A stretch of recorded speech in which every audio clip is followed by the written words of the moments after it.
Ok, excelente. Iniciamos formalmente, damas y caballeros, sean bienvenidos. Es un gusto estar reunido con ustedes de nuevo, ya en estas jornadas de trabajo virtual, para efectos de dar inicio con los temas que vamos a desarrollar en la unidad 4, para efectos de dar por cerrada la asignatura en el desarrollo de lo que es este ciclo 2-2021. Para ello, hay que recordar un poco, ¿verdad?, el apartado de las clases en vivo que tenemos en la programación original. Tenemos acá el día de ahora, 10 de noviembre, videoconferencia 7. Ya después de la jornada les voy a compartir el enlace, así como hemos hecho anteriormente. E igual, tener programado ya para la próxima sesión del 24 de noviembre, dar por cerrada las actividades académicas de la asignatura para después quedar ya con las fechas relativas a los exámenes parciales. En función de la programación que se va a definir según la unidad de e-learning, ¿verdad?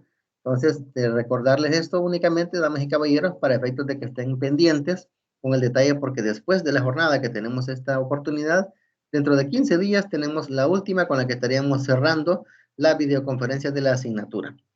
Entonces, una vez hecho ese anuncio, vamos al apartado de lo que son las actividades. Ya tenemos 3 unidades desarrolladas, la unidad 1, que fue el cómputo 1, unidad 2 y 3, que son las que comprenden el cómputo 2, y la unidad 4, que es la que vamos en este momento. Aprovecho la oportunidad para mencionarles de que en este momento estamos realizando ya la calificación de todas las actividades, de las 6 actividades que se realizaron, 3 de la unidad 2, 3 de la unidad 3, para efectos de integrar las notas junto con el parcial, para efectos de ir ya dando el detalle de la nota del cómputo 2.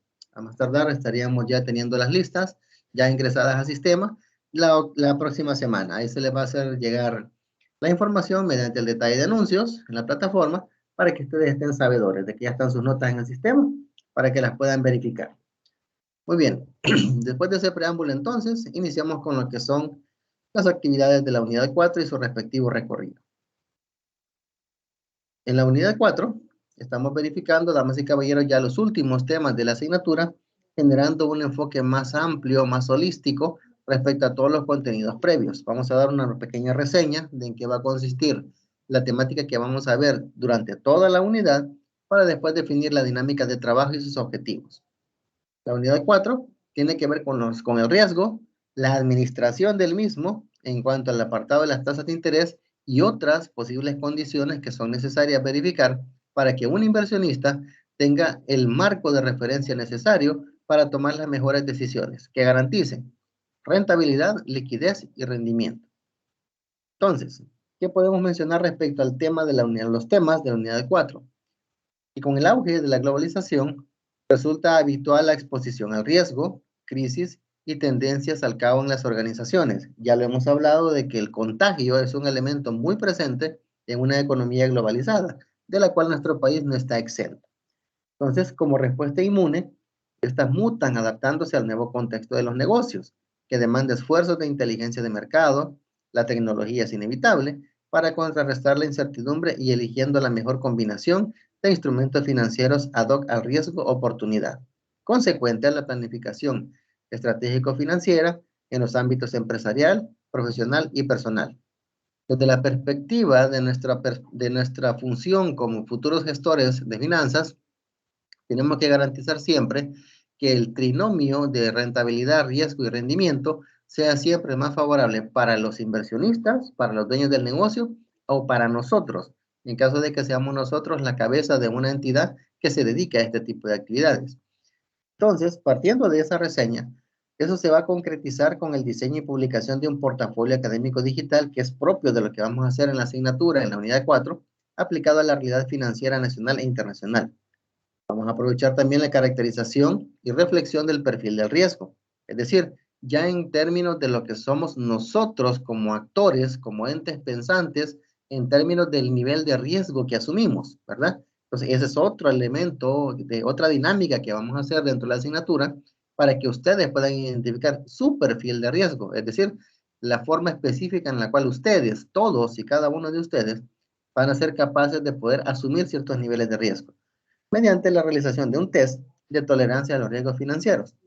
Y al final se va a realizar de manera colaborativa, es decir, en una actividad grupal, de foro, una videoteca con prominentes inversionistas de la región oriental del país, quienes compartirán las causas de la riqueza, exaltando sus fórmulas infalibles de gestión de riesgo financiero.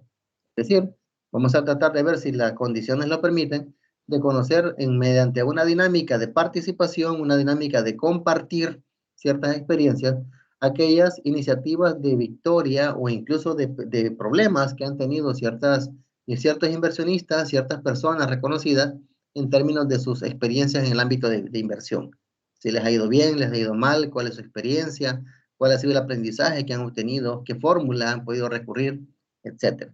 Si las condiciones lo permiten, todo eso es lo que pretendemos manejar como cobertura en el desarrollo de la unidad 4, a lo largo de 2 jornadas, dividida en temáticas de semana 1 y 2, 3 y 4. Las habilidades a desarrollar comprenden aplicar técnicas para detección y previsión de riesgo financiero. 2, gestionar los riesgos mediante el diseño de un portafolio financiero que armonice operaciones que oscilan en los planos de certidumbre e incertidumbre. Tercero, dosificar la naturaleza dialéctica de los mercados financieros, una adecuada propensión al riesgo y enfoque estratégico, que se traduzcan en capacidad de respuesta. Y cuarto, compartir la fórmula de éxito del binomio riesgo-rendimiento que propulsa la causa principal de la riqueza. Los contenidos de la unidad solamente son 6 temas, ¿verdad? Se ven bastante cortos, pero realmente son muy entretenidos de discutir porque hay mucho acervo, hay mucho conocimiento, hay mucha experiencia que respalda toda la teoría que vamos a revisar, porque el elemento de riesgo financiero es el pan diario de todo inversionista, indistintamente su nivel, característica, ubicación geográfica, etc. Entonces hay mucha experiencia de la cual poder contar, con la cual poder compartir para ir creando nuestro propio perfil de inversionista. ¿Cuáles son los contenidos?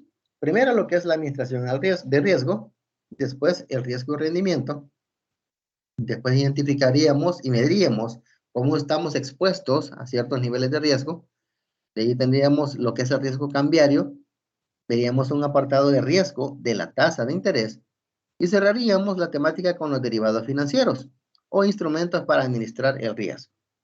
En esencia, damas y caballeros, esa es la columna vertebral de la unidad 4. El término fundamental en todos los temas que vamos a ver es la palabra riesgo financiero, ¿verdad? Y sus diferentes propensiones. Aquí tenemos los contenidos de la semana. Brevemente los vamos a revisar para que tengamos una idea de todo el contexto en el que vamos a trabajar y de ahí iniciamos formalmente con el contenido de la semana 1 y después de la semana 2 para cerrar la jornada de este día. En el caso de la semana 1, el tema es la administración del riesgo y el rendimiento, es decir, la parte introductoria de lo que vamos a ir conociendo dentro del tema para después ir creando ya temas un poco más elaborados respecto a medidas, herramientas y técnicas de medición. Igual recordando que tenemos contenido navegable, que es lo que vamos a ver ahorita en lo que es la plataforma, y el descargable para que puedan tener acceso a él en cualquier momento si lo andan en su laptop o en su terminal móvil. En la semana 2 vamos a ver la gestión del riesgo financiero, es decir, ¿qué podemos hacer para tratar de controlar en alguna medida la exposición al riesgo en el que todo el tiempo vamos a estar sujetos? ¿Por qué? Porque así como la incertidumbre, que es algo que es permanente en todo negocio, también lo es el riesgo. Entonces tenemos que saber de qué manera podemos medir y aparte de eso controlar nuestra exposición al riesgo. Ese es el tema en la semana 2. Semana 3. Vamos a ampliar un poco el horizonte del término de riesgo y lo vamos a enfocar a 2 términos que son agregados macroeconómicos, que tiene que ver con el ámbito de los tipos de cambio, ¿verdad? Que ese es un agregado macroeconómico, y lo que son las tasas de interés a nivel de país. Entonces, vamos a poner un poco más en perspectiva el tema de análisis de riesgo, considerando esos 2 elementos, los tipos de cambio y las tasas de interés. Y cerraríamos en la semana 4 con los derivados financieros, que son formalmente instrumentos financieros que nos ayudan y permiten gestionar el riesgo, considerando alternativas de inversión que llevan involucrado rendimiento y riesgo.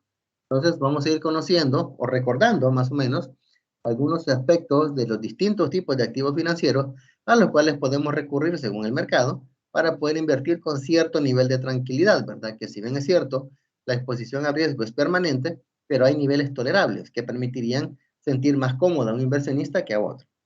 Igual, recordando, ¿verdad? Que siempre tenemos contenidos navegables, descargables, y aquí tenemos el tema de la actividad de la semana 4.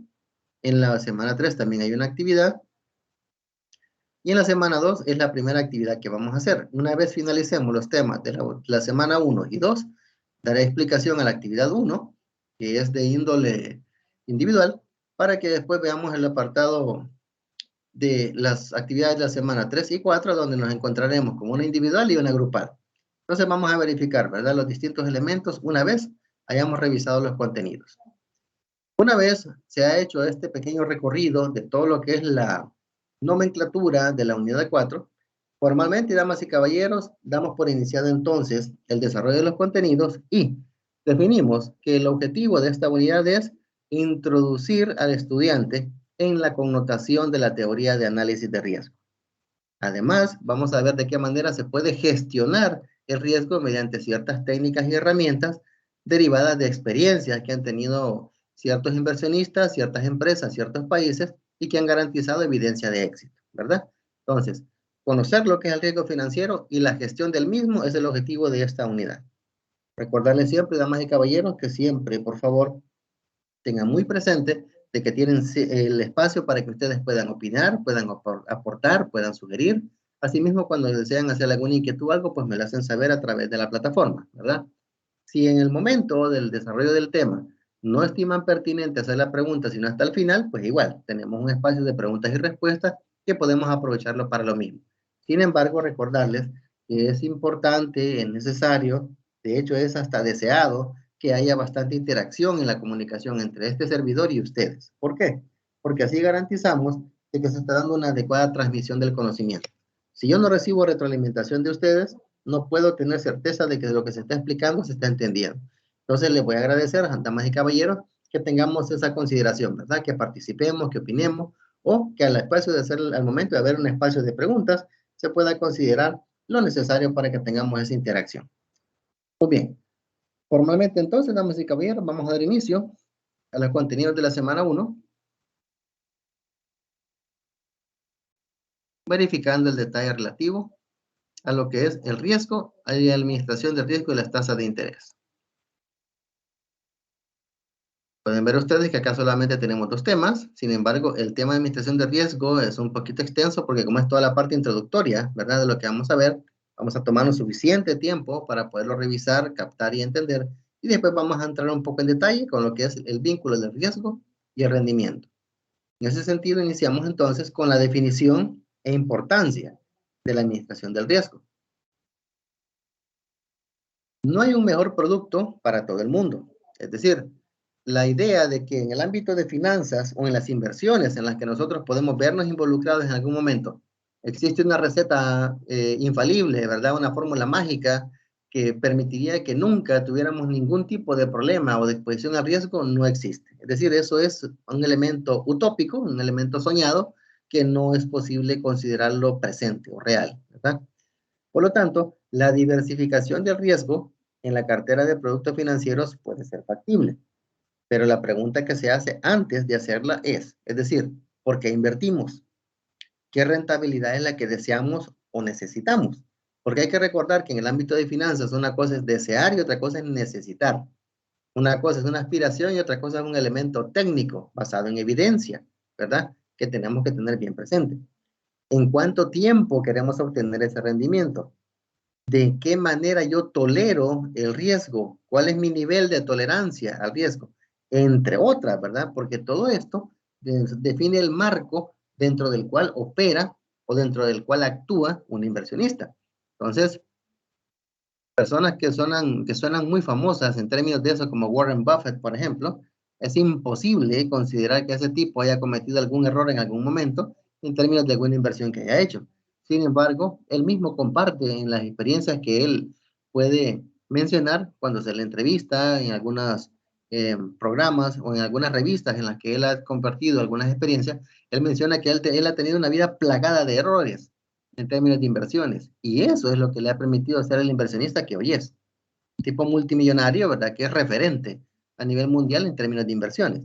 Entonces, elementos que no podemos dejar de lado en ese aspecto, damas y caballeros, es la parte cognitiva, es decir, la parte sensorial de nosotros como seres humanos, porque por mucha evidencia que tengamos, siempre el elemento cognitivo está presente, ¿verdad?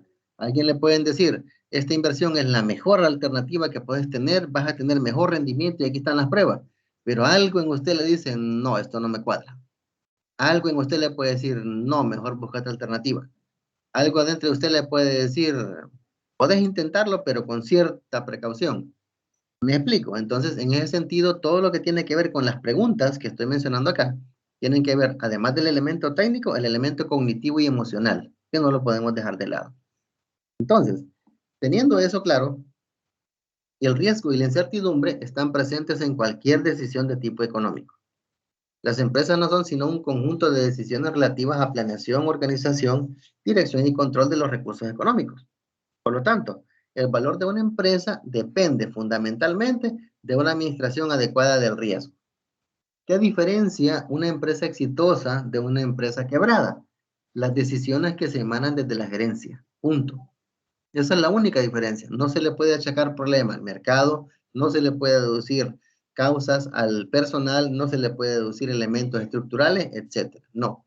Un verdadero líder, un verdadero gerente, o como le llamaría el doctor Michael Porter, un gerente de clase mundial, sería capaz de sacar siempre lo mejor de cualquier eventualidad que se le surja a una empresa. Y eso está también incluido en el ámbito de inversiones. Entonces, hay que tener bien presente eso. El valor económico de una empresa es el resultado de decisiones. Y estas decisiones, ¿quién la toma? La alta gerencia. Muchas veces los dueños de un negocio no saben tanto del mismo como lo puede saber la persona que se los administra, ¿verdad? Entonces, ese tipo de cuestiones es la que hay que tener bien claro. Siempre hay que buscar que aquellas decisiones que se tomen sean las orientadas a buscar el máximo beneficio económico de los propietarios del negocio. Obviamente dentro del ámbito de la ética y lo legal, ¿verdad? Pero siempre buscando eso, el máximo beneficio económico.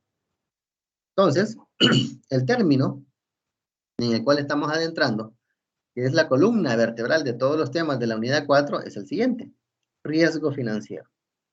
Vamos a partir de una definición, que el riesgo financiero es la posibilidad de que se produzcan sucesos futuros inciertos e independientes de la voluntad de quien lo sufre, susceptibles de ocasionar un perjuicio económico y tienen su origen en la toma de decisiones en un entorno de incertidumbre. Esta es una de las decisiones más completas que puede haber, pero la característica de las definiciones es que tienen que ser de índole práctica, de índole entendible, de índole manejable. Entonces, por ejemplo, que dice Briley en su texto de finanzas corporativas, ¿qué es riesgo? Riesgo financiero, de que los flujos de efectivo de un negocio no sean capaces de cubrir los costos operativos. Punto. Es decir, que el resultado que yo espero no sea, que yo obtengo, perdón, no es el que yo espero. Así de sencillo. Entonces, pueden ver ustedes que la connotación siempre lleva un elemento vinculado, que es esto: posibilidad. La posibilidad desde la perspectiva del negocio se mide a través de las probabilidades. En este contexto que vamos a revisar, el elemento de la medición estadística del riesgo como tal no se ve, porque ya es un área más específica de finanzas corporativas o de econometría. Sin embargo, es bueno que se tenga claro el antecedente de que la medición estadística del riesgo es posible. Y de hecho, eh, ciertos programas como Crystal Ball, por ejemplo, que es un simulador de inversiones, se apoya fundamentalmente en estadística, ¿verdad? Y existen programas como el PSPP, que es de libre uso, LibreOffice, y el SPSS, ¿verdad? Que ese ya tiene licencia, que son programas estadísticos que se utilizan mucho en investigación, pero también son útiles para la medición estadística del riesgo. En nuestro caso, vamos a ver la connotación a nivel técnico, ¿verdad? A nivel financiero y las implicaciones que esto tiene. Para una pronta detección y adecuación del control de los riesgos financieros, se requiere partir de las fuentes principales que lo propagan: fluctuaciones en el mercado, en las tasas de interés y tipos de cambio. Estos riesgos y otros relacionados se aprecian a continuación. Es decir, de este concepto, riesgo financiero, se derivan una amplia gama de riesgos derivados. Es decir, hay una serie de aristas que tenemos que conocer para saber cómo dimensionar los diversos tipos de riesgos a los que vamos a estar expuestos. Por lo tanto, consideramos brevemente que este gráfico, que pretende consolidar en la forma más concreta posible los posibles riesgos que pueden haber, los diversos riesgos que hay. Vamos por partes. De la parte superior hacia la derecha, en el sentido de las agujas del reloj. Iniciamos con el riesgo de mercado. Es la incertidumbre existente en relación con las condiciones del mercado. ¿Qué entendemos por mercado? El espacio físico o el momento en donde hay transacciones de nuestros productos con otros, ¿sí? Porque ahora físicamente hablando, un mercado no es un lugar, sino que puede ser un momento, ¿verdad? Donde hay una interacción a través de un entorno virtual, por ejemplo, de intercambio de bienes y servicios, ¿verdad? Y en ese sentido, pues hay una transacción. O cómo opera Amazon, por ejemplo. Amazon es un gigante en términos de las ventas al menudeo, de todo tipo de cosas. Y Amazon no tiene inventario. Entonces, ahí pueden ver ustedes que la característica no es tanto el espacio físico, sino el momento en el que hay una interacción comercial. ¿Y eso qué tiene que ver? Con el intercambio de bienes y servicios, que es el riesgo de mercado. Riesgo de tipo de interés. Son los cambios en los tipos de interés en el mercado. ¿A qué nos referimos con el tipo de interés? Según lo que hemos hablado previamente, el costo del dinero, ¿verdad? Hay que recordar que en una economía, al hablar a nivel macro, ¿verdad? Se habla de una tasa, entre comillas, de interés, cuando en realidad sabemos que hay una serie de múltiples tasas de interés porque hay muchos productos y derivados financieros que están circulando. Entonces, en ese sentido, a nivel macroeconómico, existe un riesgo en el tipo de interés cuando fluctúa el valor o el costo del dinero, por alguna razón, ¿verdad? Por crisis, recesión, inflación, etcétera. Distintos elementos por ahí. Lo que tiene que ver con tipos de interés. Riesgo de precio. Alteración en el valor de mercado de los activos.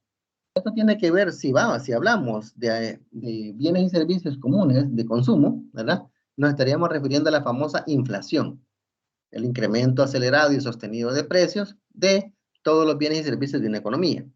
Sin embargo, siendo un poco más específicos, en el caso de lo que estamos viendo nosotros como asignatura, tiene que ver con el apartado de los precios de los activos financieros. Es decir, nos referimos a bonos, acciones, forward, swaps, etcétera. Todo tipo de activo financiero, pero que eso evidentemente tiene un costo, tiene un precio. Y a ese precio es que nos estamos refiriendo, ¿verdad? Cuando hablamos de tipo de interés, nos referimos al uso del dinero en términos de préstamos, ¿verdad? Aquí en el caso del precio, son los precios de los activos financieros como tal. Y tenemos riesgo de tipo de cambio, que es la variación en los tipos de cambio que afecta las operaciones de divisa. ¿A qué nos referimos con esto? El precio de la moneda, ¿verdad? Son tres tipos de precios hasta este momento lo que estamos viendo. El precio del dinero, precio de activos financieros y precio de la moneda en términos de divisa, es decir, cómo se cotiza, se compra o se vende en relación al extranjero, ¿verdad? En nuestro caso, pues tenemos claro que es el dólar, ¿verdad? Antes teníamos colón y esa moneda sí era una divisa que estaba vinculada a las fluctuaciones de precios de mercado. En nuestro caso no, por el hecho de estar dolarizados, tenemos una moneda relativamente estable, una moneda dura, como se le conoce en economía, y que a la par de esa moneda puede considerarse en otras, pero que sea siempre como referencia el dólar. Probablemente el euro sea una moneda que sea más fuerte, más sólida que el dólar, probablemente, según condiciones de mercado, pero el dólar es una buena moneda de referencia, ¿verdad? En términos de ver cómo opera el precio de una divisa contra otra.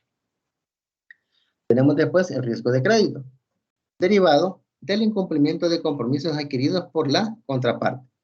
Este riesgo es cuando usted hace negocios con alguien.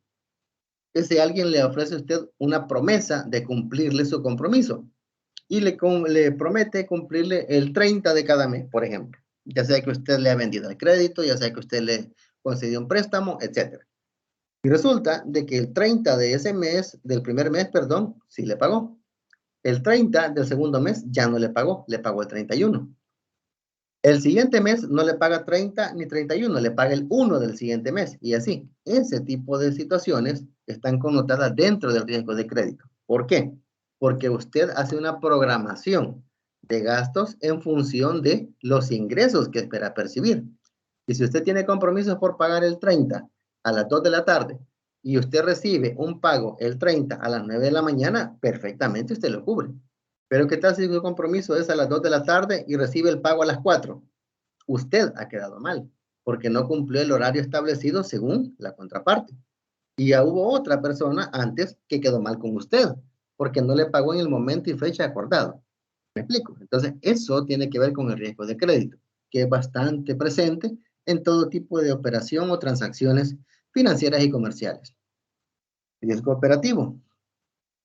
Falta de adecuación de los procesos internos y sistemas por factores externos.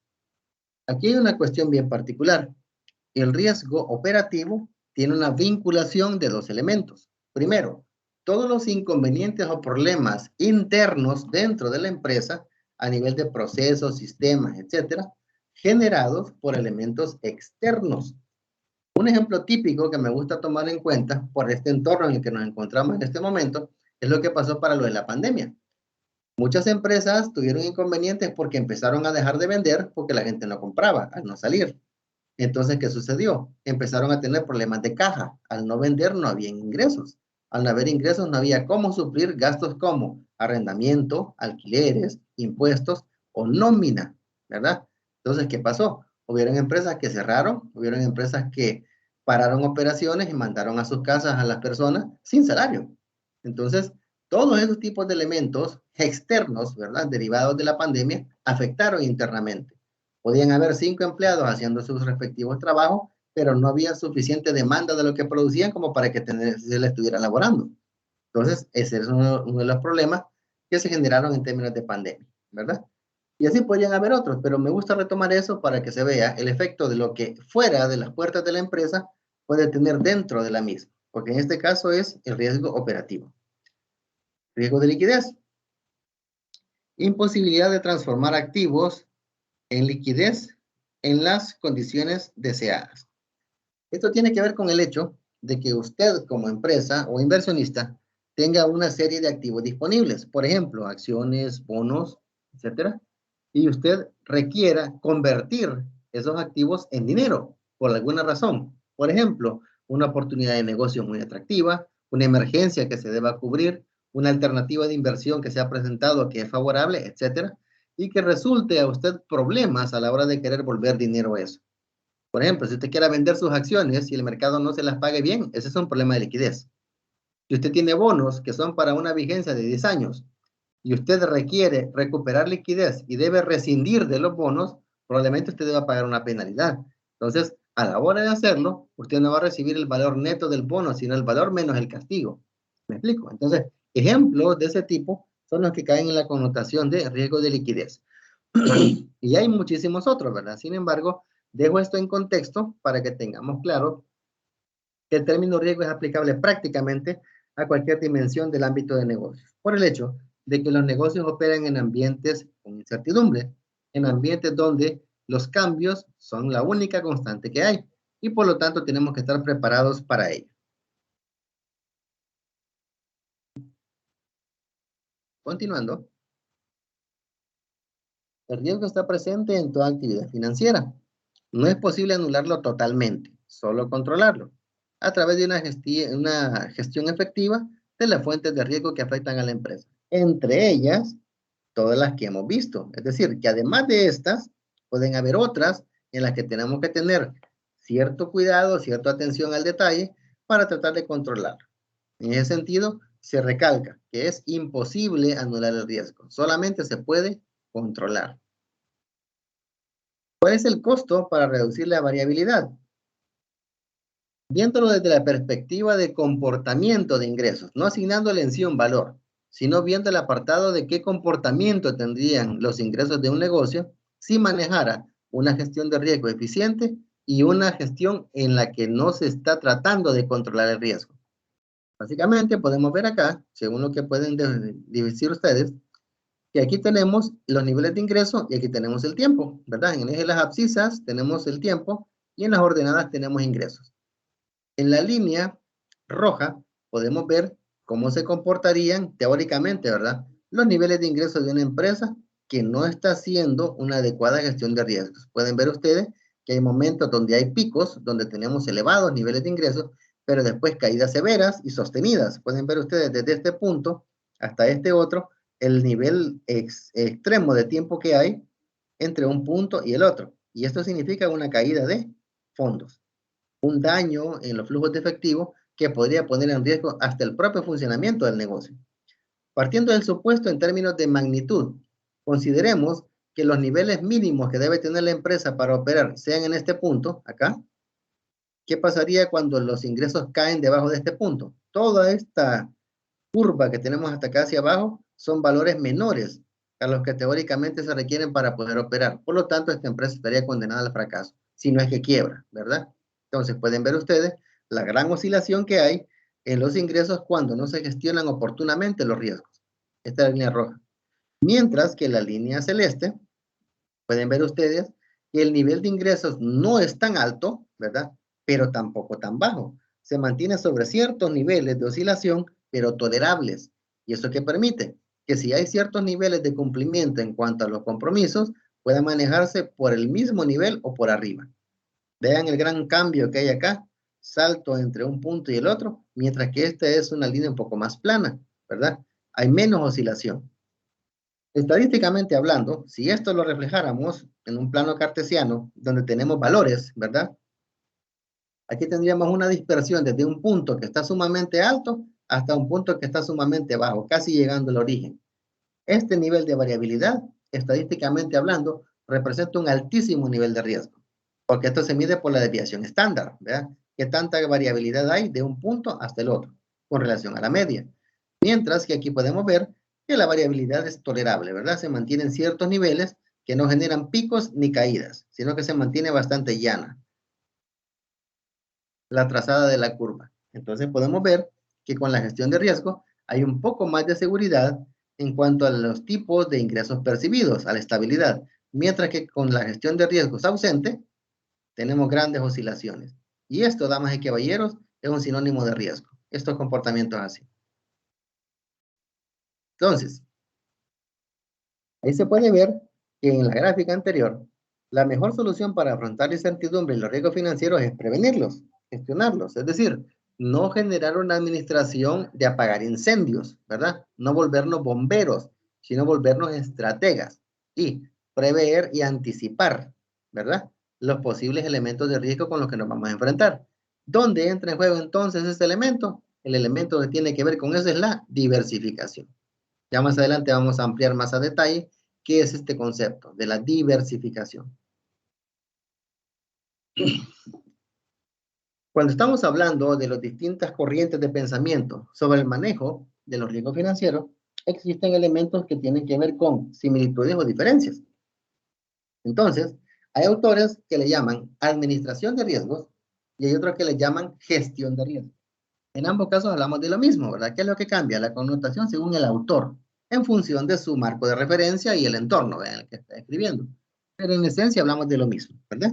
Administración o gestión de riesgo. Para Mejía, la gestión de riesgo es el proceso de identificación, medida y administración de los riesgos que amenazan la existencia, los activos, ganancias o al personal de una organización o los servicios que ésta provee. Este concepto me gusta porque es concreto, pero al mismo tiempo es bien completo. Pueden ver ustedes que parte de distintas etapas. Primero, identificarlos. ¿Qué es lo que nos está generando algún problema o qué nos podría generar un problema a futuro? Medida. Esta palabra es medular a la hora de que hablamos de la gestión de riesgo. Hay que saber medir el riesgo. Y ahí es donde entran en juego las herramientas estadísticas que habíamos mencionado.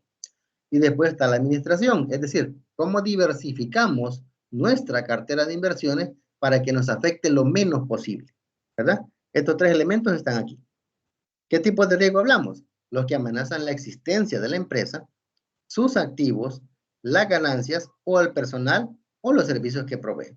Es decir, como habíamos recordado, de esta amplia gama de riesgos que pueden haber, además de otros que pueden existir, todos esos que van enfocados a afectarnos en estos elementos. El propio funcionamiento de la empresa, sus activos, ganancias, personal, productos o servicios. Entonces, se fijan, no es algo tan sencillo de hacer, pero sí hay mucha herramienta, mucha teoría, mucha experiencia compartida que facilita poderlo hacer. Era necesario tener bastante presente la dificultad que puede haber a la hora de que se haga de manera indebida.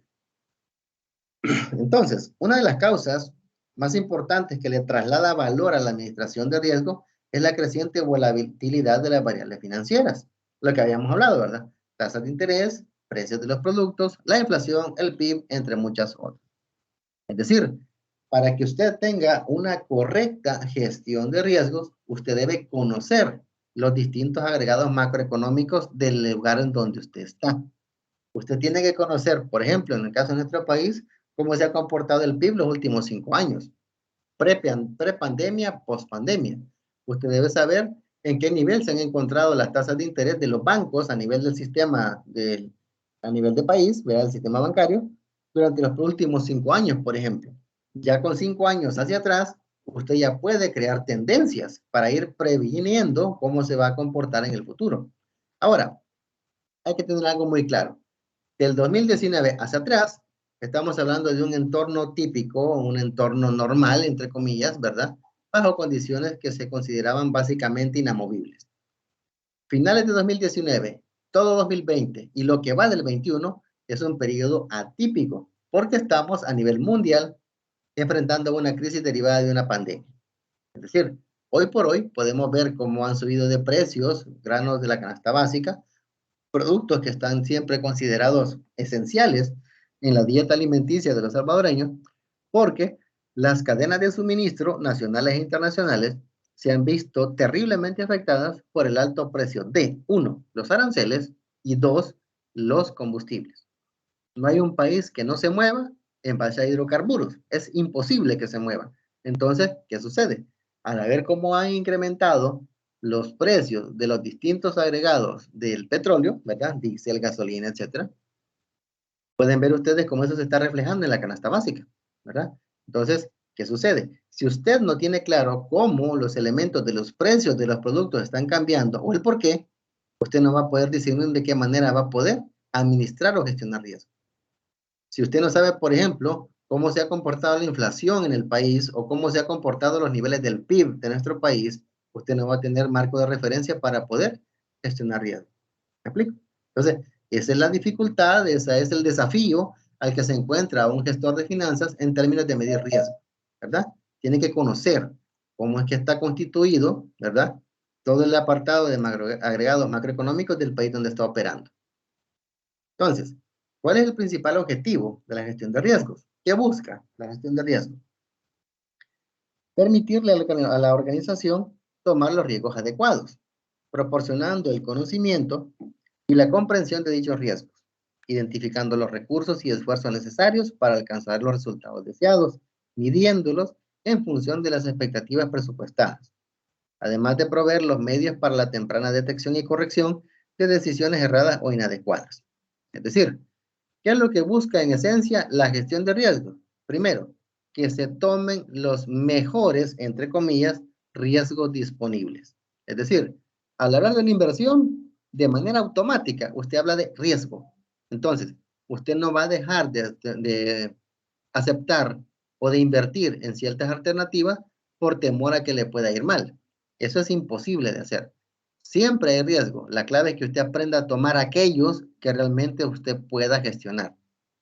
Y una vez lo haya hecho, usted tiene que saber qué variables tiene que medir o qué signos de alerta va a tener presentes cuando vea que los resultados no sean acorde a lo que usted espera. Y en base a eso aplicar correctivos, ¿verdad?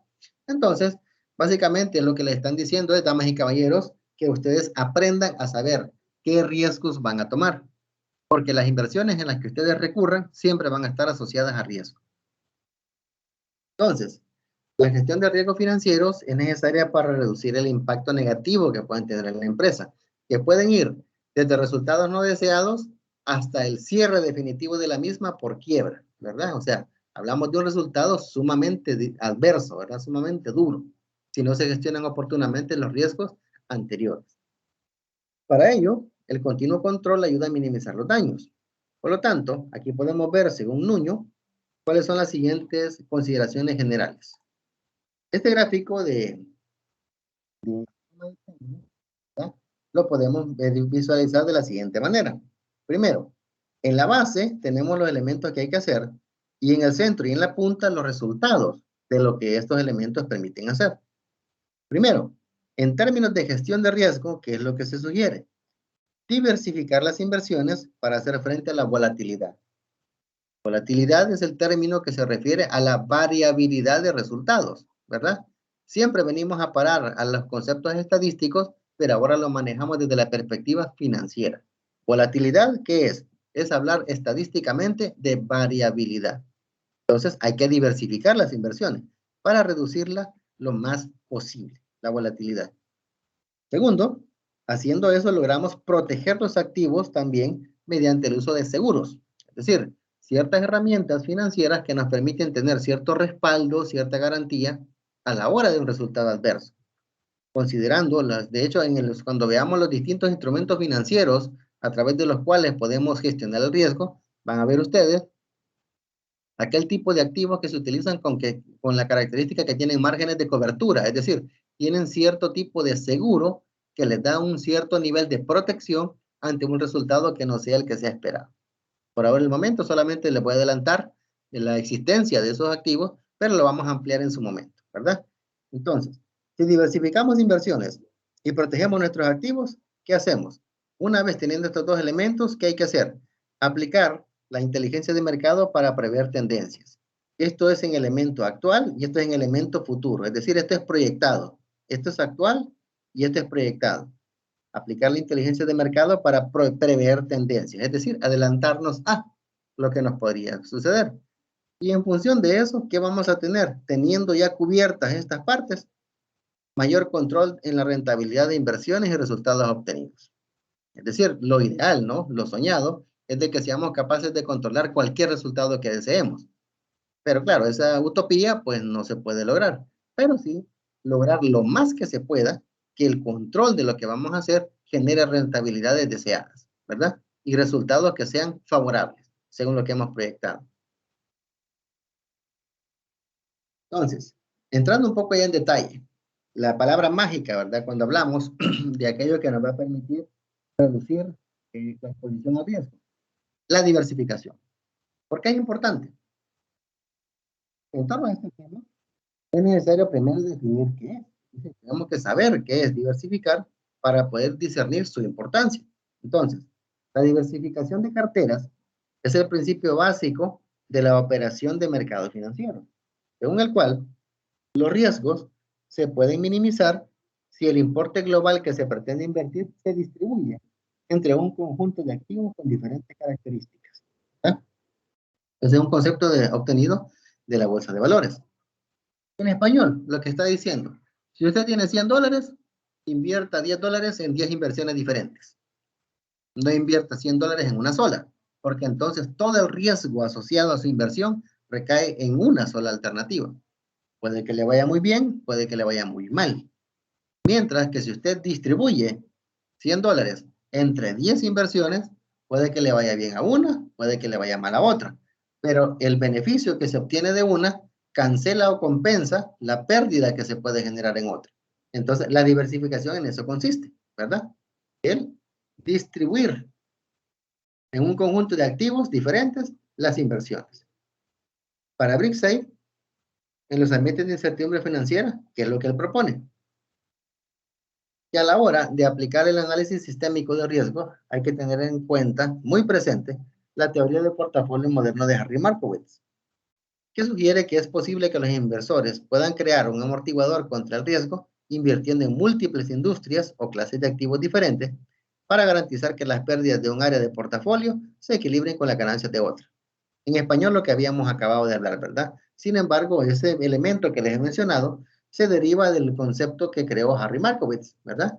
En su tesis doctoral, que habló de lo que era la teoría de portafolio de inversión. De hecho, el concepto moderno de diversificación es atribuible a Harry Markowitz.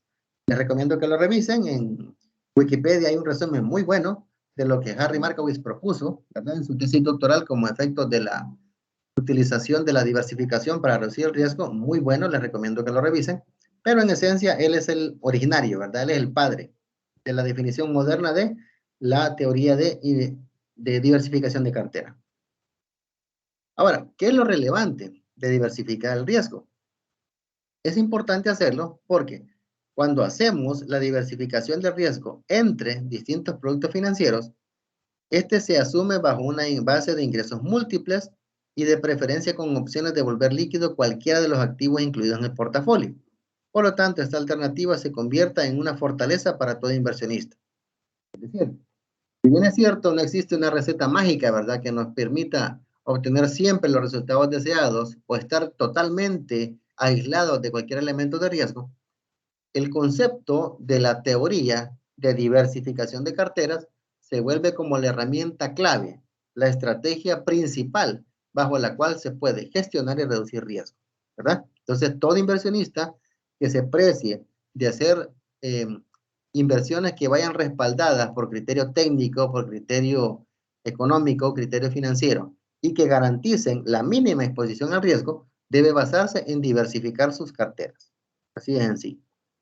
Entonces, dentro del portafolio diversificado no deben faltar bienes inmuebles o bienes raíces, que de acuerdo a las características tienden a mantener su valor de mercado, bajo la condicionante que requiere grandes cantidades de inversión de capital. Y aquí tenemos una forma así un poco alegórica de referirnos a la diversificación, ¿verdad? 4 recipientes, teóricamente hablando, cada recipiente es una inversión y destinamos cierto nivel de nuestros ingresos a cada una de ellas. Y en función de eso podemos lograr aquel resultado deseado considerando la menor exposición al riesgo, ¿verdad? Entonces, ¿qué denotan también en ese aspecto la mayoría de autores sobre el tema? De que nunca hay que dejar de invertir en bienes inmuebles, propiedades, terrenos, etcétera, porque generalmente estos los elementos de mercado connotados en su precio casi siempre van al alza, ¿verdad? Casi siempre van hacia arriba. Es raro que se considere un inmueble, un terreno, un edificio que vaya perdiendo valor, salvo por deterioro, ¿verdad? Por descuido o algún litigio legal. Porque de lo contrario, ¿qué estamos haciendo? Estamos manejando la obtención de ciertos elementos que podrían permitirnos en algún momento volverlos efectivos y al momento de hacerlos en efectivo o generar liquidez, obtener un beneficio al respecto, un beneficio asociado a su precio. Ahora, no es tan fácil vender un edificio, ¿verdad? Valorado en $150,000 como vender una acción valorada en 50, ¿verdad? Los dos son activos financieros, solo que uno es activo relacionado a capital contable y el otro tiene que ver con activo fijo. Los dos son activos, ¿sí? Pero es más difícil vender un edificio que vender una acción. Entonces, ese elemento involucrado tiene que ser compensado por uno y otro. ¿Qué elemento tiene la acción? Rápida forma de volverse dinero, pero es bien poco el dinero que provee. ¿Qué elemento contiene el edificio? Altos niveles de efectivo, pero con bastante dificultad para obtenerlos. Entonces, ahí es donde estamos compensando, ¿verdad?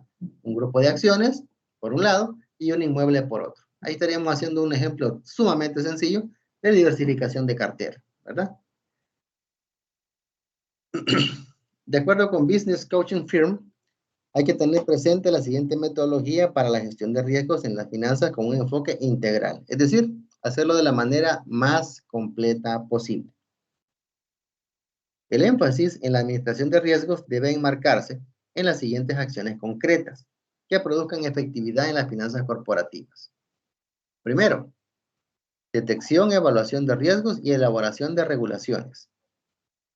Conviene identificar los riesgos potenciales junto con su predicción, cuantificar su impacto y luego establecer procedimientos y regulaciones para evitar los efectos negativos o minimizarlos. Lo que hemos recalcado siempre, ¿verdad? Hay que identificarlos, hay que predecirlos, hay que medirlos y en función de eso ver qué hacer para evitarlos o minimizarlos. Es lo primero, es como la base de la gestión integral de riesgo. Segundo, presunción de pérdidas. Es determinante el seguimiento, procurando un control preventivo y operativo, es decir, de orden técnico y económico. Más entrenamiento constante para los colaboradores de la empresa, con el propósito de saber exactamente qué ha ocurrido y cómo hacer menos desfavorables los efectos ante las inevitables pérdidas. Esto tiene que ver lo que en finanzas se conoce como análisis de escenarios. Es decir, usted define una realidad bajo la cual usted genera una inversión. Usted espera un resultado, pero en el camino, en el trayecto que hay entre lo que usted ha decidido y lo que espera obtener, pueden haber múltiples caminos, ¿verdad? No puede haber un solo resultado al final. Entonces, conviene hacer una serie de escenarios o predicciones de cómo podría ser. Si usted invierte ahora $100, por ejemplo, y usted dentro de un año quiere 150, es el resultado deseado, soñado, ideado, pero usted puede perfectamente proyectarse. y que dentro de un año esos $100 se le vuelvan 120, dentro de un año se le vuelvan los mismos $100, dentro de un año se le vuelvan $90 y así sucesivamente. Todos esos escenarios le dan a usted antecedente de qué poder hacer en caso de que eso se fuera a concretar. Entonces, por eso es importante, ¿qué cosa? Proyectarse de posibles escenarios adversos y saber qué hacer en ese momento. Tercero, financiamiento de los riesgos. Prever opciones alternas para la recuperación financiera de la entidad frente a la incertidumbre. En español, esto es como tener un salvavidas, ¿verdad? Como tener un as bajo la manga por ahí, ¿verdad? Un recurso bajo el colchón, como se le conoce actualmente en el ámbito de la finanza doméstica, ¿verdad? Un ahorrito por ahí, algo de lo que usted pueda disponer. Y para ello, es necesaria una efectiva transferencia de riesgo y una planificación financiera estratégica, es decir, todos aquellos elementos que van vinculados a trabajos en horizonte temporal mayor de un año. Casi siempre el apartado estratégico va vinculado a periodos de 3 a 5, ¿verdad? Entonces, imagínese tener que proyectarse usted para que dentro de 3 años sepa qué hacer si a la hora de que usted ha hecho una inversión no le haya como usted está deseando. Usted desde hoy tiene que prever qué alternativa financiera va a utilizar para efectos de recurrir a ella en caso de que fuera necesario. Si no, pues qué bueno, pero está disponible, está presente. No va a esperar a que pasen 3 años para que usted diga, ah, esta alternativa voy a buscar. No, debe preverlo desde el momento en el que usted está intentando hacer esas inversiones, para que si usted tenga todos los posibles francos cubiertos para saber para dónde dirigir sus acciones en caso de que fuera necesario. Por esto la gestión de riesgos debe ir incluida en todo el proceso de planificación estratégica, ponderando y previniendo escenarios donde, de preferencia, se aseguren los retornos de las diferentes inversiones, o por lo menos, a través de un oportuno control, se minimicen las pérdidas en los resultados de los accionistas, se ofrezcan y cumplan las garantías a los clientes internos y externos. Es decir, si bien es cierto, la planeación estratégica comprende que usted proyecte, ¿verdad?, desde hoy hacia el futuro, recursos humanos, recursos técnicos, recursos administrativos, infraestructura, elementos de mercado, etcétera, también usted debe proyectar el ámbito de finanzas. Usted debe proyectar sus finanzas en términos de ingresos y gastos, ¿verdad? En términos de entradas y salidas. Y en ambos casos, usted tiene que también saber medir su riesgo, ¿verdad? Porque ¿qué riesgo puede haber en cuanto a los ingresos? Que no sean lo que estamos esperando. ¿Qué riesgos pueden haber en cuanto a los gastos? Que sean mayores de los que estamos proyectando. Y así sucesivamente. Entonces, en el momento de la construcción del enfoque estratégico de una unidad de negocio, hay que tener bien presente el apartado del riesgo en las finanzas, ¿verdad? No solamente generar los flujos de efectivo proyectados, aplicar el BPN, la TIR, periodo de recuperación, etcétera, y ya, no. Eso es como el horizonte bajo el cual se toma la referencia y es la línea base sobre la cual usted crea escenarios, ¿verdad? Crea escenarios favorables y escenarios desfavorables y las respectivas estrategias a utilizar en caso de que suceda alguno.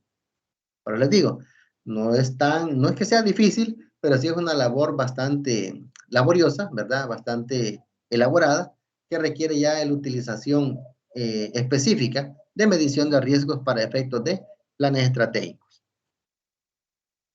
Ahora bien, ¿por qué se menciona eso?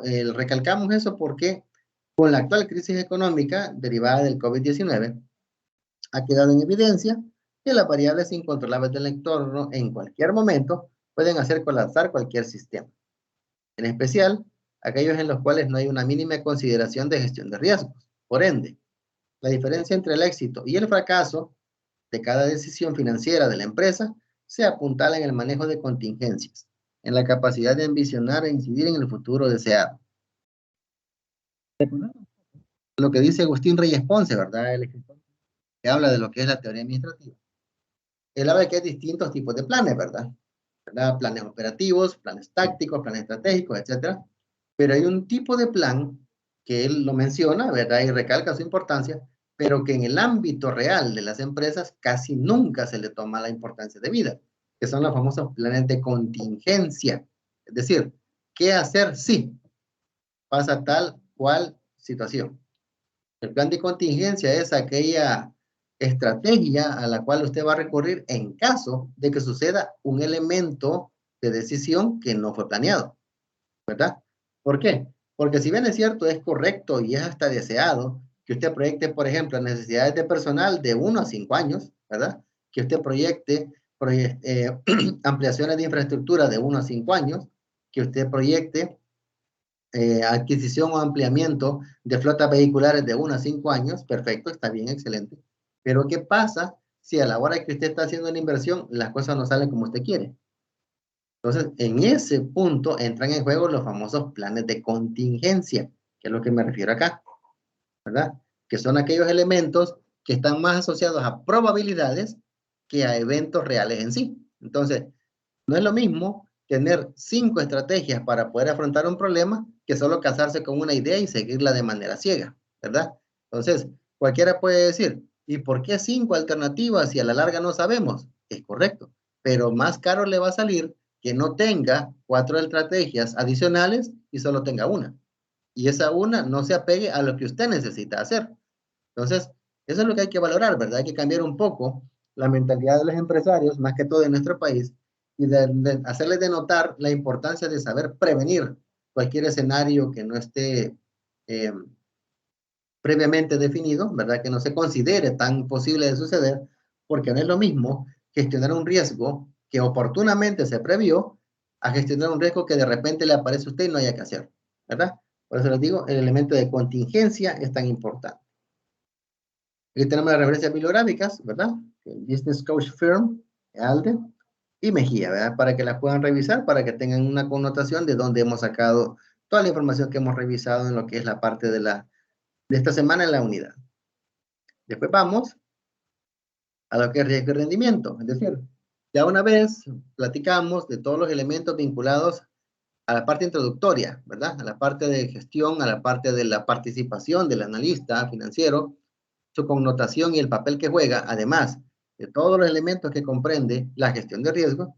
Ahora vamos a ver cuál es el vínculo que hay entre riesgo y rendimiento, ¿verdad?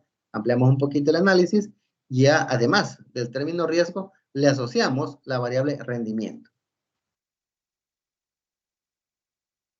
Recordando un poco lo que habíamos visto anteriormente, el trinomio entre liquidez, riesgo y rendimiento. Los conceptos fundamentales para comparar diferentes activos financieros son 3. Entre ellos mencionamos la liquidez, el riesgo y el rendimiento. ¿Y eso para qué nos sirve? Es decir, ¿por qué tenemos que valorar y medir esas 3 variables? Porque eso nos permite sustentar la toma de decisiones de apalancamiento o inversión. Apalancamiento, uso de deuda para poder operar. E inversión, el destino que le damos a los recursos tanto de la empresa como recursos externos que hemos obtenido, ¿verdad? Mediante préstamos o mediante emisión de títulos valores. Entonces, las definiciones son los primeros que vamos a verificar ya de manera formal, ¿verdad? Ya no de manera así tan somera. Y después vamos a ver cómo estos se relacionan entre sí. Vamos en orden. Liquidez. Se mide en función de la mayor o menor facilidad de convertir el activo en dinero de forma rápida, sin que la rapidez de conversión comporte pérdidas en su valor. Es decir, qué tan rápido puede volver dinero un activo. Y mientras más rápido sea, mientras más exacto sea el valor, así yo procuro que la liquidez esté presente. Porque si tengo un activo que tiene un valor de $10 y el volverlo dinero me provocaría una pérdida de $2 y obtengo 8 en vez de 10, ese es un problema de liquidez. Entonces, ejemplo típico. Si recuerdan ustedes la forma en la que está constituido un balance general tradicional, una forma típica de un balance general, podemos ver que el primer elemento en el apartado de los activos es el efectivo. ¿Por qué se coloca primero? Porque se ordenan en orden descendente en base a su liquidez. El dinero va primero porque el dinero ya es líquido, es decir, el dinero ya es dinero, no hay que convertirlo. Después, ¿qué tenemos? Cuentas por cobrar. ¿La cuenta por cobrar es dinero? No. Es una promesa que alguien le hace a usted de pagarle un dinero por una. Esa es una cuenta por cobrar. Y en teoría, lo que usted ha prometido entregar de producto contra eso usted va a recibir una cantidad de dinero. Pero muchas veces sucede lo que se denominan las famosas cuentas incobrables, ¿verdad? Que hay cierta parte de las cuentas por cobrar que no se pueden recuperar por alguna razón. Entonces, partiendo de ahí, tenemos el hecho de que $100 que yo vendí, puede que se me conviertan en 90 a la hora que los cobre. Entonces, ¿qué pasa? Hay una pérdida de valor ahí por distintas razones. Sin embargo, no se deja de lado que tienen un alto nivel de liquidez, las cuentas por cobrar. Si seguimos hacia abajo, antes de llegar a la parte de los activos fijos, tenemos como último activo circulante el inventario. ¿Por qué se dice que el inventario es el menos líquido? Porque generalmente, por estrategia comercial, las empresas en su mayoría, el inventario lo vuelven primero cuenta por cobrar, porque lo venden al crédito, y después se vuelve efectivo. Entonces, el elemento relativo a liquidez se comprende en ese sentido del compromiso adquirido en términos de que se reciba un pago a futuro, ya sea por existencia de inventario o por cuentas por cobrar. Por lo tanto, la liquidez principal en donde radica en el dinero como tal. Dinero que ya es dinero. Después, ¿qué tenemos? Rendimiento. Capacidad de un activo para producir intereses u otros rendimientos para su poseedor, como pago por sucesión temporal de capacidad de compra, liquidez y su asunción de riesgo. Es decir, una característica de un activo que sea rentable es que para el dueño del activo le debe acarrear cierto nivel de beneficio, cierto nivel de ingreso extra. ¿Por qué se dice entonces que cuando hay más liquidez no hay rentabilidad? Lo podemos comprobar con el caso del dinero. Si usted tiene $100 en su bolsa, usted tiene liquidez de $100, pero ese dinero a usted no le está aportando ni un centavo más. No le genera ningún centavo de rentabilidad porque el dinero no genera rentabilidad. ¿Qué es lo que genera rentabilidad? Que usted haga trabajar ese dinero. ¿Cómo? Invirtiéndolo en un depósito a plazo fijo, en una cuenta de ahorro, en una inversión, etc. Entonces, eso en lo que estoy hablando ahorita, que es el destino al cual usted dirige esos $100, es lo que genera rentabilidad. Entonces, el dinero como tal no genera rentabilidad. Sí liquidez, pero no rentabilidad. Entonces, ¿qué es lo que genera rentabilidad? La capacidad del activo en el cual destinamos nuestro dinero para que genere beneficios adicionales. Y por último, el riesgo. Es la posibilidad de que las expectativas de rentabilidad sobre un determinado activo no se cumplan, motivadas por las fluctuaciones de sus precios como por la insolvencia del emisor.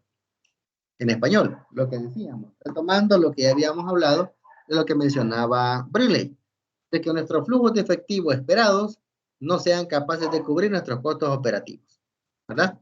Porque cuando nosotros manejamos una inversión, nosotros esperamos un rendimiento. ¿Y ese rendimiento va en función de qué? De un rendimiento mínimo que nosotros exigimos o de una necesidad de financiamiento particular.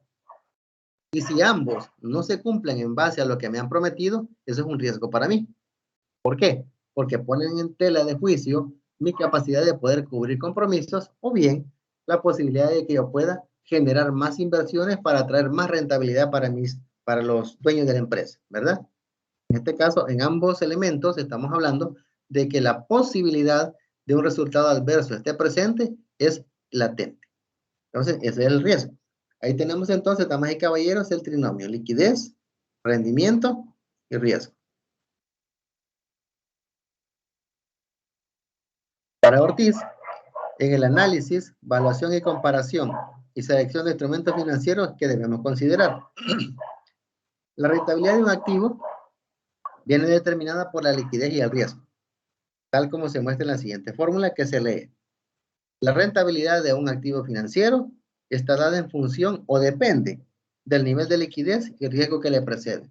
Y aquí tenemos esta formulita, sencilla, donde pueden ver ustedes, rentabilidad está en función o depende de la liquidez y el riesgo.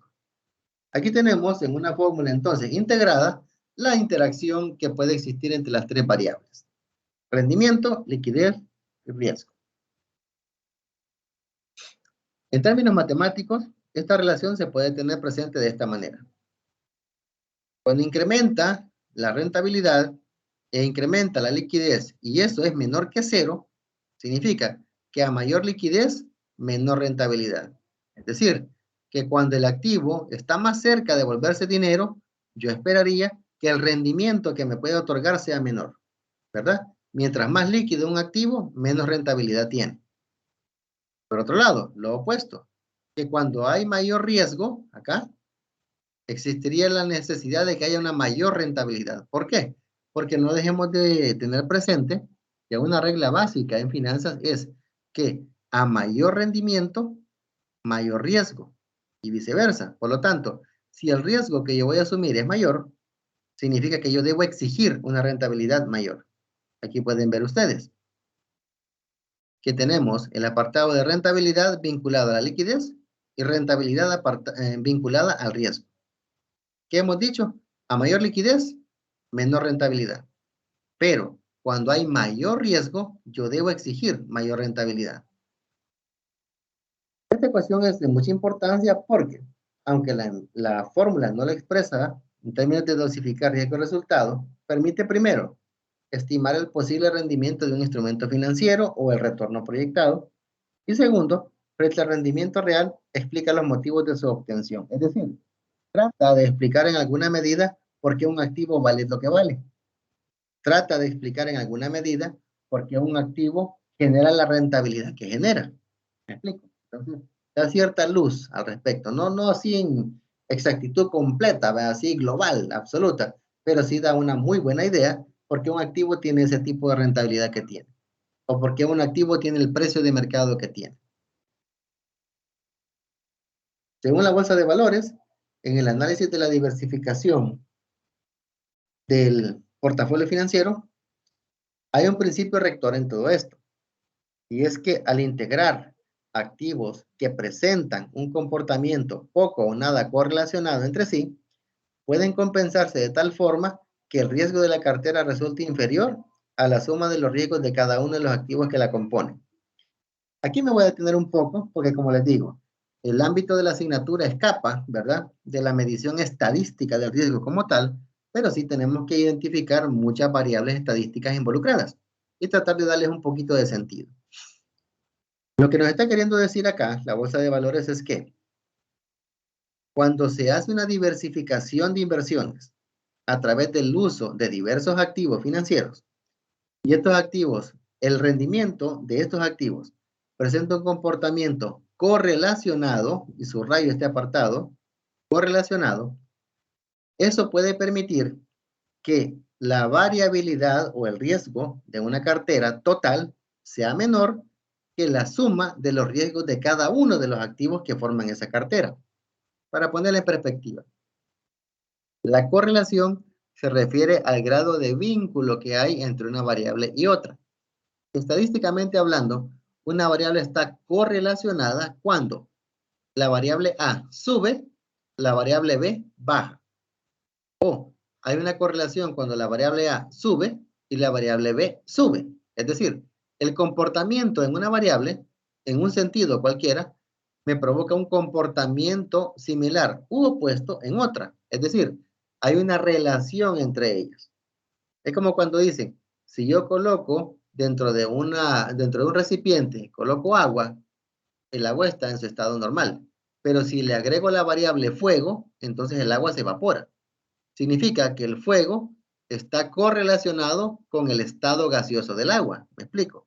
Significa entonces que si yo pretendo manejar un riesgo mínimo en mis carteras, yo debo garantizar formarla con activos financieros que me permitan que el crecimiento de unos activos me compensen la caída que tienen otros.